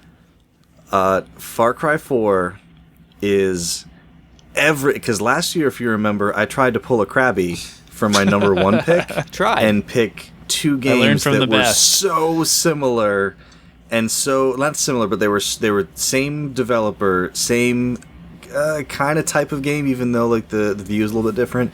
I tried to mix Assassin's Creed 4 and Far Cry 3. Cheater, pumpkin eater. It was, and I should throw in a thank you to Shadow for getting me Far Cry 3 for my birthday a couple years ago, because that was still awesome. You're a lucky man. Yeah, it's just a cool thing for him to do, and but I'm telling you, like it was close last year. Far Cry, and I love Far Cry 3, and I still love Far Cry 3. Yeah. And I'll fire it up, and I'll fire up Blood Dragon, and I'll just go hunt some animals or do like an outpost or whatever. There's not I still would say there's really nothing wrong with Far Cry 3. There's things about it that still they don't bother me to this day playing them. but everything about Far Cry 4 is better than it was in 3. They just nailed it. Everything. And when they first revealed the game, they were talking about how, like, you know, the elevation was going to make a big difference. So some of the first game footage they showed was, like, you know, jumping off of mountains and, like, you know, like wingsuiting down. And I was like, I just want to walk around an area and no, like, you do some don't. stuff. So, and then you come to find out, like, oh, it still is that, but you can also do, you know, the driving your ATV off a mountain and then switching to wingsuit, flying, squirreling down half a mountain, then hitting the parachute just to slow yourself down, and then wingsuit again just for good measure. And there's like a grappling point. Let me just grapple that, and now I can just like continue the game on the side of this mountain. Everything. It's very similar to Far Cry 3 in that, like, you know, it only takes like a half hour of playing it to kind of know if it's going to be your kind of game. Everything about it feels great. The shooting feels great. The driving feels great. You do have to change it off of this really bad default driving mechanism where like everything's on the left stick. I played the whole game in the default. So nah. Well, you were bravely to play it in the default, but it is no. I had to switch to gas on the right trigger, brake on the left trigger, like a regular person. Sure you can. So, but yeah, it's and this, you know, obviously this is why, you know, we didn't blab about it too much when Chris mentioned. Mm-hmm. But Chris, now feel free to elaborate on the things that you thought would come up later in the list, which definitely did. I mean, just like the co-op stuff when you're playing, right? I mean, I think that's brings such a big part to it because it's, you know, like Bill, like, okay, well, I'll play with Bill, and Bill a lot of times likes to be strategic, so I know that. So I'm like, okay, Bill, how do you want to do this? You know, are we going in stealthy, or I'll go over here, you go over there? Right, like I'm going to go over this side. You can go, okay, like sounds good, and I would sneak up, and the game, that's the one thing that I will say about 3 that I'm the least big fan of is there is co-op, but it's not the main island or story mission or anything. It's like a whole separate like list of missions. So this game, it's just. And they could have implemented it a bit better, but that's just on the technical side. I really wish that you could just be in your world and then like a dude could drop into it as long as it's on your friend list or like pre-approved or whatever. But the whole game has to like reload and it's a pain in the butt. But that's just a technical, gripe. But yeah, so you'll be in there and every little thing. So like I could be looking at a guy and I don't have to say to him, oh, hey, dude, I'm pointing at the guy who's on top of the thing. When my crosshairs are on a guy, it gives him an indicator on that guy. So he's like, oh, Bill's got his crosshair on that guy. So, and that leads to some funny moments because I'm like, listen, you're okay. I see who you're aimed at. I'm aiming at this guy. Okay, 1, 2, 3, and then bam, now we take 2 guys out. But then sometimes Chris will see who I've got crosshairs on, and I'm like, I'm going to take this guy out. And then the guy just dies, and Chris is like, don't worry about it. It's so much fun, and you really, like the problem people have with Far Cry 3 is, like, the story is a bit unbelievable. And it is, but yeah. It never took me out of it. Like, I was always like, okay, this is what it is, and it's, you know, that's just how, you know, you were on vacation, like, in this place, and you got kind of captured by these, like, guerrilla, you know, type, militants on this tropical island. But then like you become like this, like, you know, badass killer, like out of nowhere. And you're like, you know, doing all these crazy kills and like you never held a gun before. So the story is a little bit more believable. You're returning to your home country to spread your mother's ashes or to return your mother's ashes to the resting place that she wants them to be at. And then you find that there's this conflict, and, you know, because you have a obligation to your family, and your family was a very important family in this fictitious country of Kyrat, you feel obligated to stay and help, and it's a little bit more believable in the way things go. The characters are fantastic. They're not like, you know, kind of like as generic as they were in number 3. There's some returning characters which are great. The voice acting is top notch. The main bad guy here going up against character's name is Pagan Min. He's the one who's got that pink suit and the kind of the blonde, like kind of hipster comb over type hair. the voice actor who plays him is a very, very popular voice actor. He's in everything you've ever played. His name is Troy Baker. Most recently, he was the main guy in the Lord of the Rings, the Mordor, Shadow of Mordor. Right. He was also Booker in BioShock Infinite. If he was in Batman Origins, yeah, too. He took over for Mark Hamill. Who's in Last of Us as well? Yep, he was. He's the main character in Last of Us. He's literally in everything you play. And unlike other voice actors like Nolan North, like whenever you hear Nolan North, you're like, that's Nolan North. Even though he's awesome, you know it's him. You never know it's Troy Baker. It's a fantastic character. He's very funny. Like all the Far Cry villains are very good. Just everything about the game, top notch. I could keep going on about it. I'm sure we will in the spoiler cast episode. Everything about it just feels like, remember, like Chris, you were saying, like this is like Bravely Default is absolutely what you want packaged up in a game. Sell it to me every day. Yep. This is exactly what I want. Like to a T, exactly the game that I want to play. And I can agree. For this kind of style of game, I'm right there with you. And if it didn't have some heavy contenders against this year, it would have creeped up there. But it just had some tough ones to go against for me this year. Right. But yeah, fantastic. Loved it to death. And Crabby, Far Cry 4 was released on disc. Oh really? Yeah. So we got physical. We got a physical version. When is this spoiler cast scheduled for? We haven't scheduled it. It's not scheduled. We know we've actually had requests. Yeah, people have asked us to do it. Yeah, I've actually, which is awesome. Is this beyond just you two asking each other? No, seriously. Yes. Yeah, seriously. No, yeah. And Chris has actually told me that there's been some communication that the Spoilercast episode is a fan favorite. Yeah. So we had some discussions on what to do next, and we had some people requesting this game, and I'd be more than happy to play more of this game and talk about it. Sure. Question: do people actually want me on the spoiler cast, or was I too much of a downer on the BioShock one? I didn't hear any complaints, so you're more than welcome if you would like to play Far Cry 4, Crabby. I would love for you to play Far Cry 4. If not, then we'll. I did say I want to try different games each month that my peers recommend that take me outside my comfort zone, so that would fit all of those requirements. We'll take an Xbox One home. We will play with you, and it's a blast. Mm-hmm. See what I can do. All right, it's a blast. And get a. I have a couple of what do you call them, like the trial Xbox Gold cards I can send you keys for. He still has a next subscription. Oh, good. No, that expired a couple months ago. Oh, did it? I did not renew. We could get you some 48-hour codes. I can watch my Netflix now without subscribing. That's right. I don't need it anymore. They took that gate off there. Yeah. We could probably get you a couple 48-hour codes or something. I'm sure I could get some through the store too. Just nobody ever uses those things. Yeah, they don't really. Pull them out of a bunch of games, they'll be set for a year. There you go. A friend of mine just recently hit the limit for amount of time you can have on Xbox Live.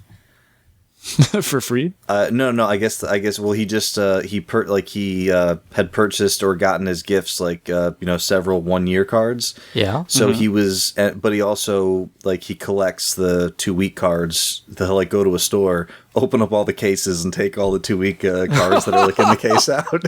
So he's and he got a card for Christmas or something, and he tried to put it in, and they were like, "You have reached the limit." Oh, so you can only play so many years in advance? He's got 30 years of Xbox Live bank now? Yeah, well, I think 3 is as much as they'll let you bank, but he's also got codes in reserve, so once he gets a little bit further out, he can apply the next code, so nice. I think I'm good for another 3 at least. Jeez, I expire next month, so I'll have to start looking for codes soon. All right, are we ready to finish this up with my number 1? If you want to say Far Cry 4 again, I'll allow it. Anybody want to take a guess? I got a guess. All right. Dark Souls. Dark Souls. I want to guess too. Okay. Dark Souls. Dark Souls. You read my mind. Yes, Dark Souls is my number 1 game I played in 2014. Man, where do I start? with Dark Souls. We still have to have our conversation on getting started with Dark Souls with Chris. I am so ready. I am so ready for that, Bill. Whenever you want, I'm in. I'm in. So I'm sure probably people. You guys have both played, right? Yeah. Yeah. Mm-hmm. Okay, so I remember Crabby saying this is something he enjoyed too. I just I need the tutorial. And I'm guessing you played it last year, Crabby? Yeah, before I opened the store. So it was, no, not last year. So it would have been. It's a couple of years old. Yeah, it's been a while. Yeah, and for some reason this just kind of slipped by, and nobody had ever really said much to me about it. I don't know why, because this is like perfect for me. I'll yell louder next time. I guess I don't remember you saying much about Dark Souls. No, I talked a little about Demon Souls way back when. Yeah, I don't know if I really championed this one too much. Yeah, but so Dark Souls. If you don't already know, which I'm sure it's an older game, a lot of people probably already know, but the game probably is most well known for its supposed extreme challenge and difficulty. But I don't know if that's fair. I mean, it's tough, but it's fair. It's like Battletoads or Ghosts and Goblins. It's just the hardest game that people know about. There's way harder games, but they're not as popular. Yeah, and I don't think it's as painfully punishing as those old games were. Yeah, I think the punishing part might come in from having to restart large areas if you die. And really, I don't think that happens a ton. Okay. I mean, if you're careful, if you're smart, and you play the game well. I mean, that's the thing. It's one of those games where you have to learn how to play the game. If you're running in like Devil May Cry or an action game like that, you're gonna lose hard. Yeah, smoked in a heartbeat, right? You just don't do that. It's a lot like you have to think, if I am this guy in this world, I'm immortal and I can't take 1,000,000 hits. You know what I mean? What would I do? Well, I would kind of creep around here and check this out, and I've got to think about how to take, because there's like 3 of these guys over here. You just can't go like, well, I'll just go in there and kill them. Right? Okay, so there is no guns blazing option. If you're very good, now I've seen you watch some of the high people that are really good at this game. They'll be running around through the whole game naked with no armor and just beating the living crap out of everything. I mean, if you are excellent, can you play as a woman? You can. Okay. With no clothes. Well, I mean, they have barely any clothes. I'll just say that. Loin. Yes. Okay. Yes. But yeah, unless you are ridiculously good at the game, but you'll see people on Twitch that do naked runs of the game, which you have to be insanely good to do that. Mm-hmm. But it's a game that's extremely rewarding when you get things done. So I mean, the idea of the game is that you're one of the Hollow, and the Hollow are basically like the undead. And you start off the game and you're in this prison, and that's where society sort of sends the Hollow to, because they don't know what to do with them or whatever. They just send them to this prison to kind of just live for whatever, locked up. So you are escaping.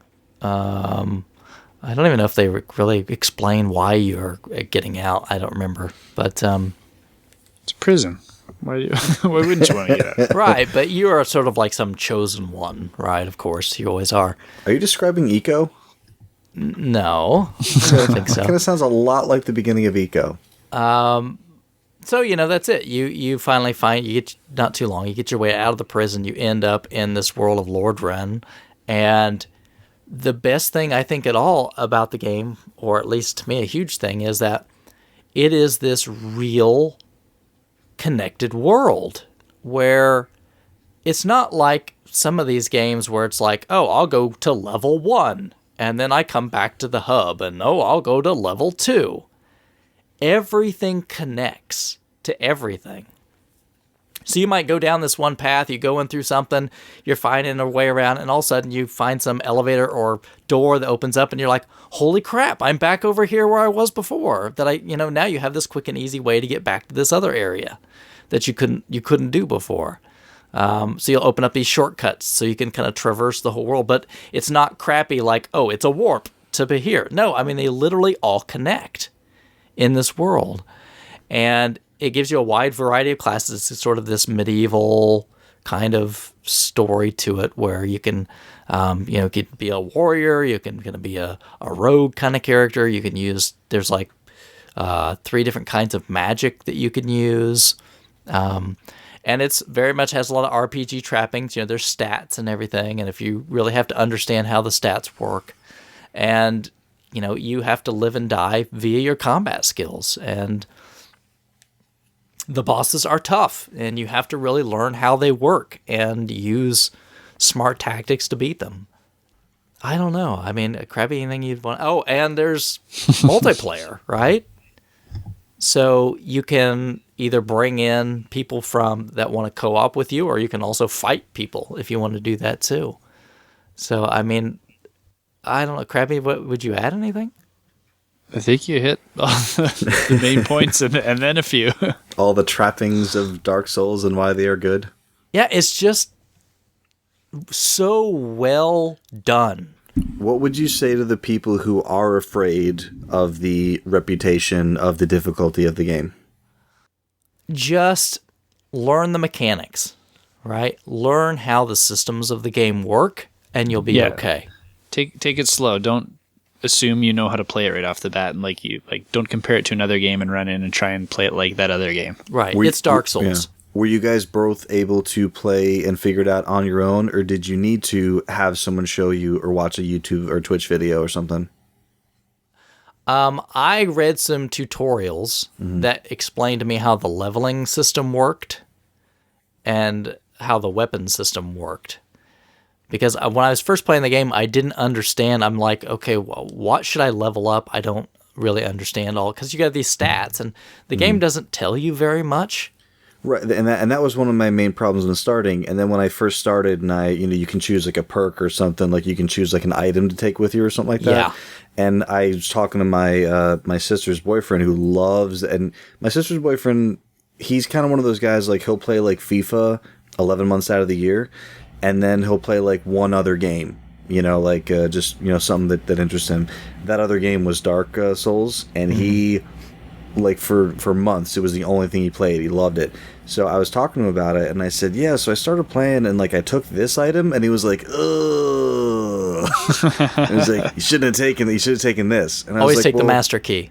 Yeah, and I was like, well, I don't know, like, how am I supposed to know that? And he's like, that's the problem. There's a lot of stuff you're supposed to know that you don't know when you start, and you either have to like trial by error, or someone has to like walk you through it. So that's why I stopped playing it. I was like, I'm gonna get a tutorial from somebody before I get frustrated with it and then don't want to play it. Yeah, and the game really, there's no tutorial, there's it's just learn it. So what happens when you get into battle with a skeleton? Is it like, yo, press left trigger to block, son? Yeah, I mean, you have to use the controls. So like left bumper is hold up your shield if you have one, and your right bumper, right trigger are your light and hard attacks. And you can also parry. So you can parry a blow, and then you can also riposte, if you parry their blow, and then you can do like a hard blow. So there's a lot to it. I mean, it's a very... How do you fight animals? Well, at the same time, you can block, right? So like, but if you can't parry anything. So if like a four-legged thing is charging you, and the game hasn't taught you how to do anything, is it just instinct, or do you have to figure it out? I think probably one of the first things you have to learn in that game is, man, keep your freaking shield up. Crabby, wouldn't you agree there? Oh yeah. Keep your freaking shield up. You want to walk slow and defensively. just rubber band that bumper. Not quite, because there's also some downsides in some cases of that. But just understand that everything is coming to kill you viciously, right? Everything is coming to kill you all the time, 100%. So it's just kind of learning the rhythm of the game a little bit. And you don't even have to be melee. So you could say, oh, I want to be use magic instead and be more ranged. You can do that. You could say, I want to do melee and ranged with like a bow or a crossbow. You can do that too. I mean, and you're not locked into anything. If you start as a warrior and you go, I want to try some magic, raise some magic stats, do magic. No big deal.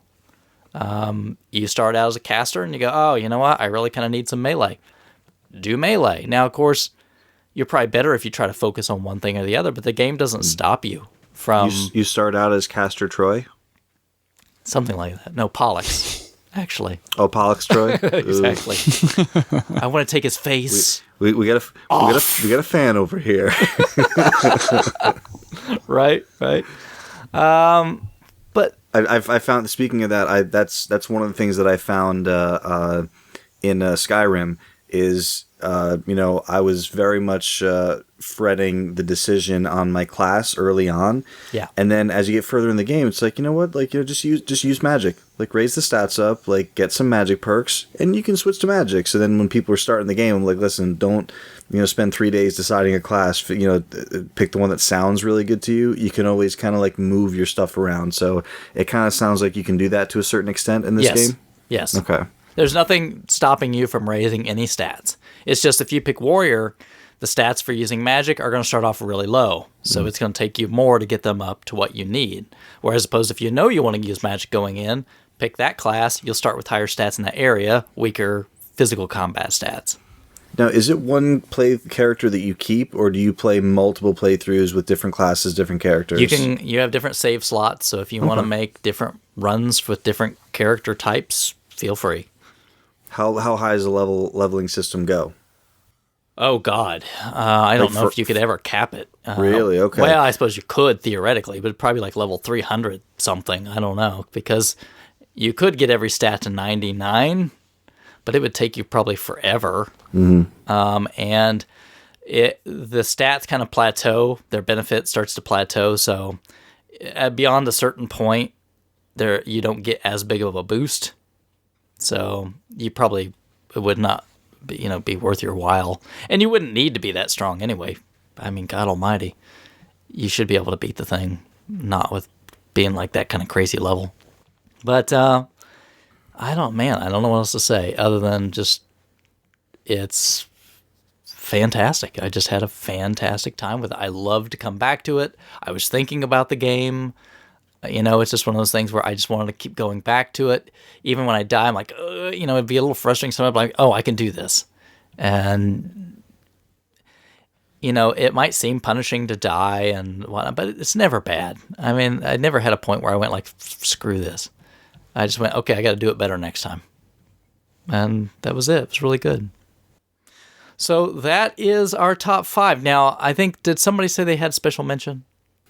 I had an honorary mention, but if we weren't doing honoraries, I don't need to mention it. Well, I guess you can if you want to. It's a tiny little itty bitty game that doesn't take very long to play that just surprised the heck out of me, and I just thought I'd mention it. It's a PC game surprise called Solar 2. Now in Solar 2, you play a very small, very tiny, just piece of, like space rock or space dust. And you can move yourself around in space. And you can either do a controller or WSAD on the keyboard for up, down, left, and right. And that's all it is. All you do is move around. And there's a little gauge that says, okay, like this is how much mass you need to amass until you become the next size up. So you start off as like a pebble, and the next size up is a small rock. And the way you become bigger is by absorbing, by gravity, like other small objects to make yourself bigger. So you just kind of floating around space, and then you slowly become bigger, and then it's the gauge goes up and say, okay, like now you're a small asteroid. And then you keep getting larger. So, and then you become, you get enough mass, you become a small star. And then you keep going around, and then you're no longer absorbing things because things will damage you as a star. So then you want to get close enough to a small planet that it will orbit you. And now you become a small system.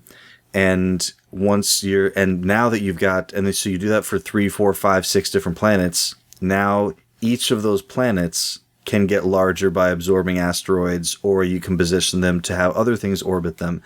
And the goal is just to become so big that you absorb everything in the galaxy. You become a black hole. And if that's all you're trying to do, it takes like 20, 25 minutes, probably if you're good to get to that point. Then you become a black hole. You absorb everything in the galaxy.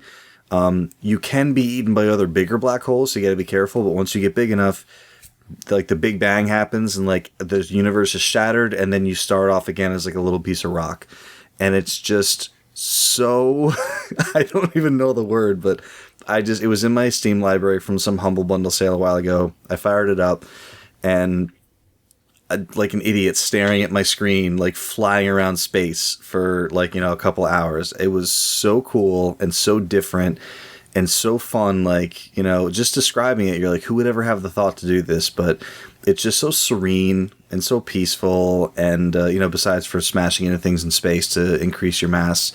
But it's called Solar 2. So I assume there was a Solar 1. I didn't look into it or look it up or anything, but just even check out a YouTube video. You can kind of get a basic idea of how it goes. It's very inexpensive. It's like less than $5. And besides just becoming bigger and bigger, that like once your planets get to a certain size, they become life planets, and then they have like little force fields, little ships that orbit them that can fight off enemy ships, and this like all happens automatically.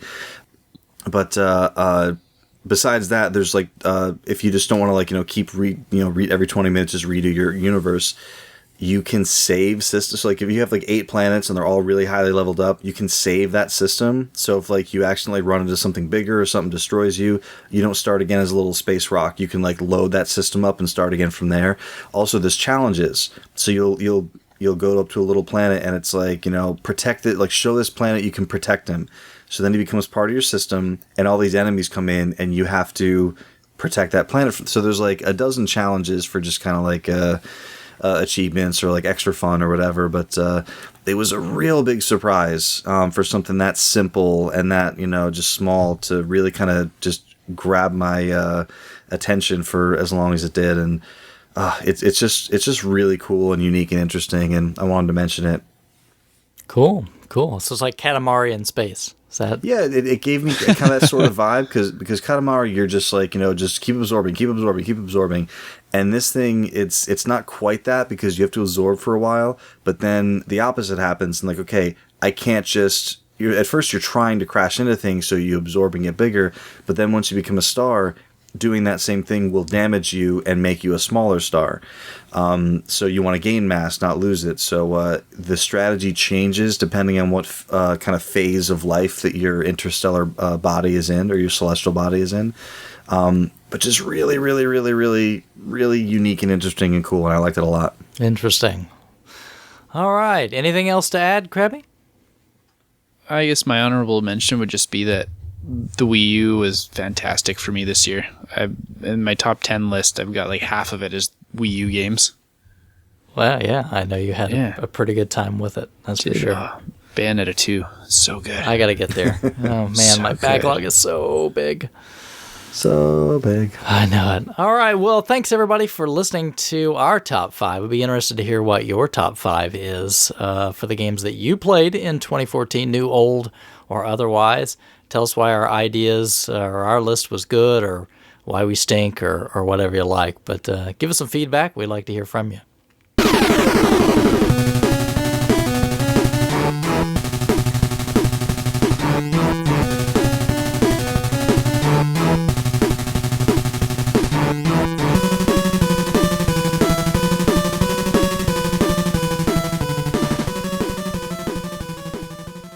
All right, well, thanks for listening to another episode of the Collectorcast. Crabby, boy, it's nice to have you back. Yeah, it's been way too long. I know it, so hopefully it won't be as long next time. No, we'll make sure it's not. Good deal. Bill, always wonderful to have you. Appreciate it. Enjoy being here, and hopefully didn't talk too much, and look forward to do it again. Now, a couple places you can find the show, as always, right? So the first one being collectorcast.com. Mm-hmm. Crabby, it's been a while. Do you remember where you can find the show? Podcast Pickle, of course. Of course. I was actually talking to a coworker at my other job about the podcast just 2 days ago. Yeah. And he said, "Where can I find you?" And he said, "Are you on Podcast Pickle?" It's an important site. That's so funny that you live so close to the owner of Podcast Pickle. That's why we chose that site. Who is the only person who's using it. It's hilarious that someone would ask for that by name. Bill, where else can they get the show?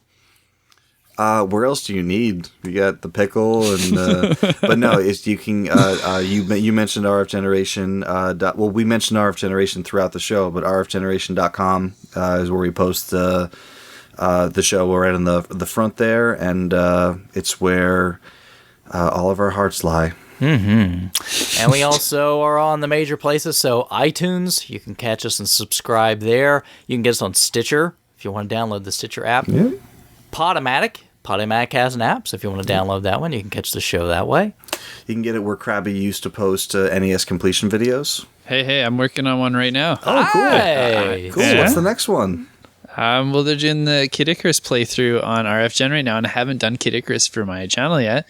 So I thought it was a good opportunity to fire it up again and get something uploaded on there finally. Awesome. Nice. So if you're interested in listening or finding future shows and learning how to finish Kid Icarus in the most efficient way possible, YouTube is where you can get all that information. If you want to see an efficient Kid Icarus video, we need Duke to post one. Mine's not pretty. It's a tough game. I didn't video my playthrough. I remember the first playthrough years that I watched was Castlevania 1.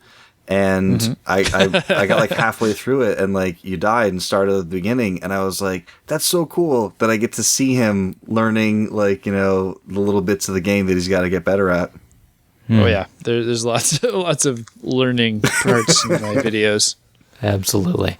And don't forget, I'm going to be better at mentioning this, if you would like to donate to the show, Do it. you can go to collectorcast.com. There's a PayPal donate button right there.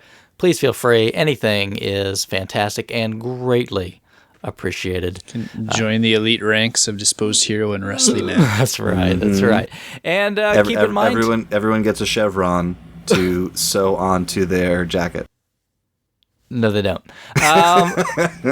You can follow us on Facebook and Twitter, Collectorcast. Very easy to find us, or again at RF Generation. We love to hear from you. Appreciate all of our listeners very much, and we will catch you next time.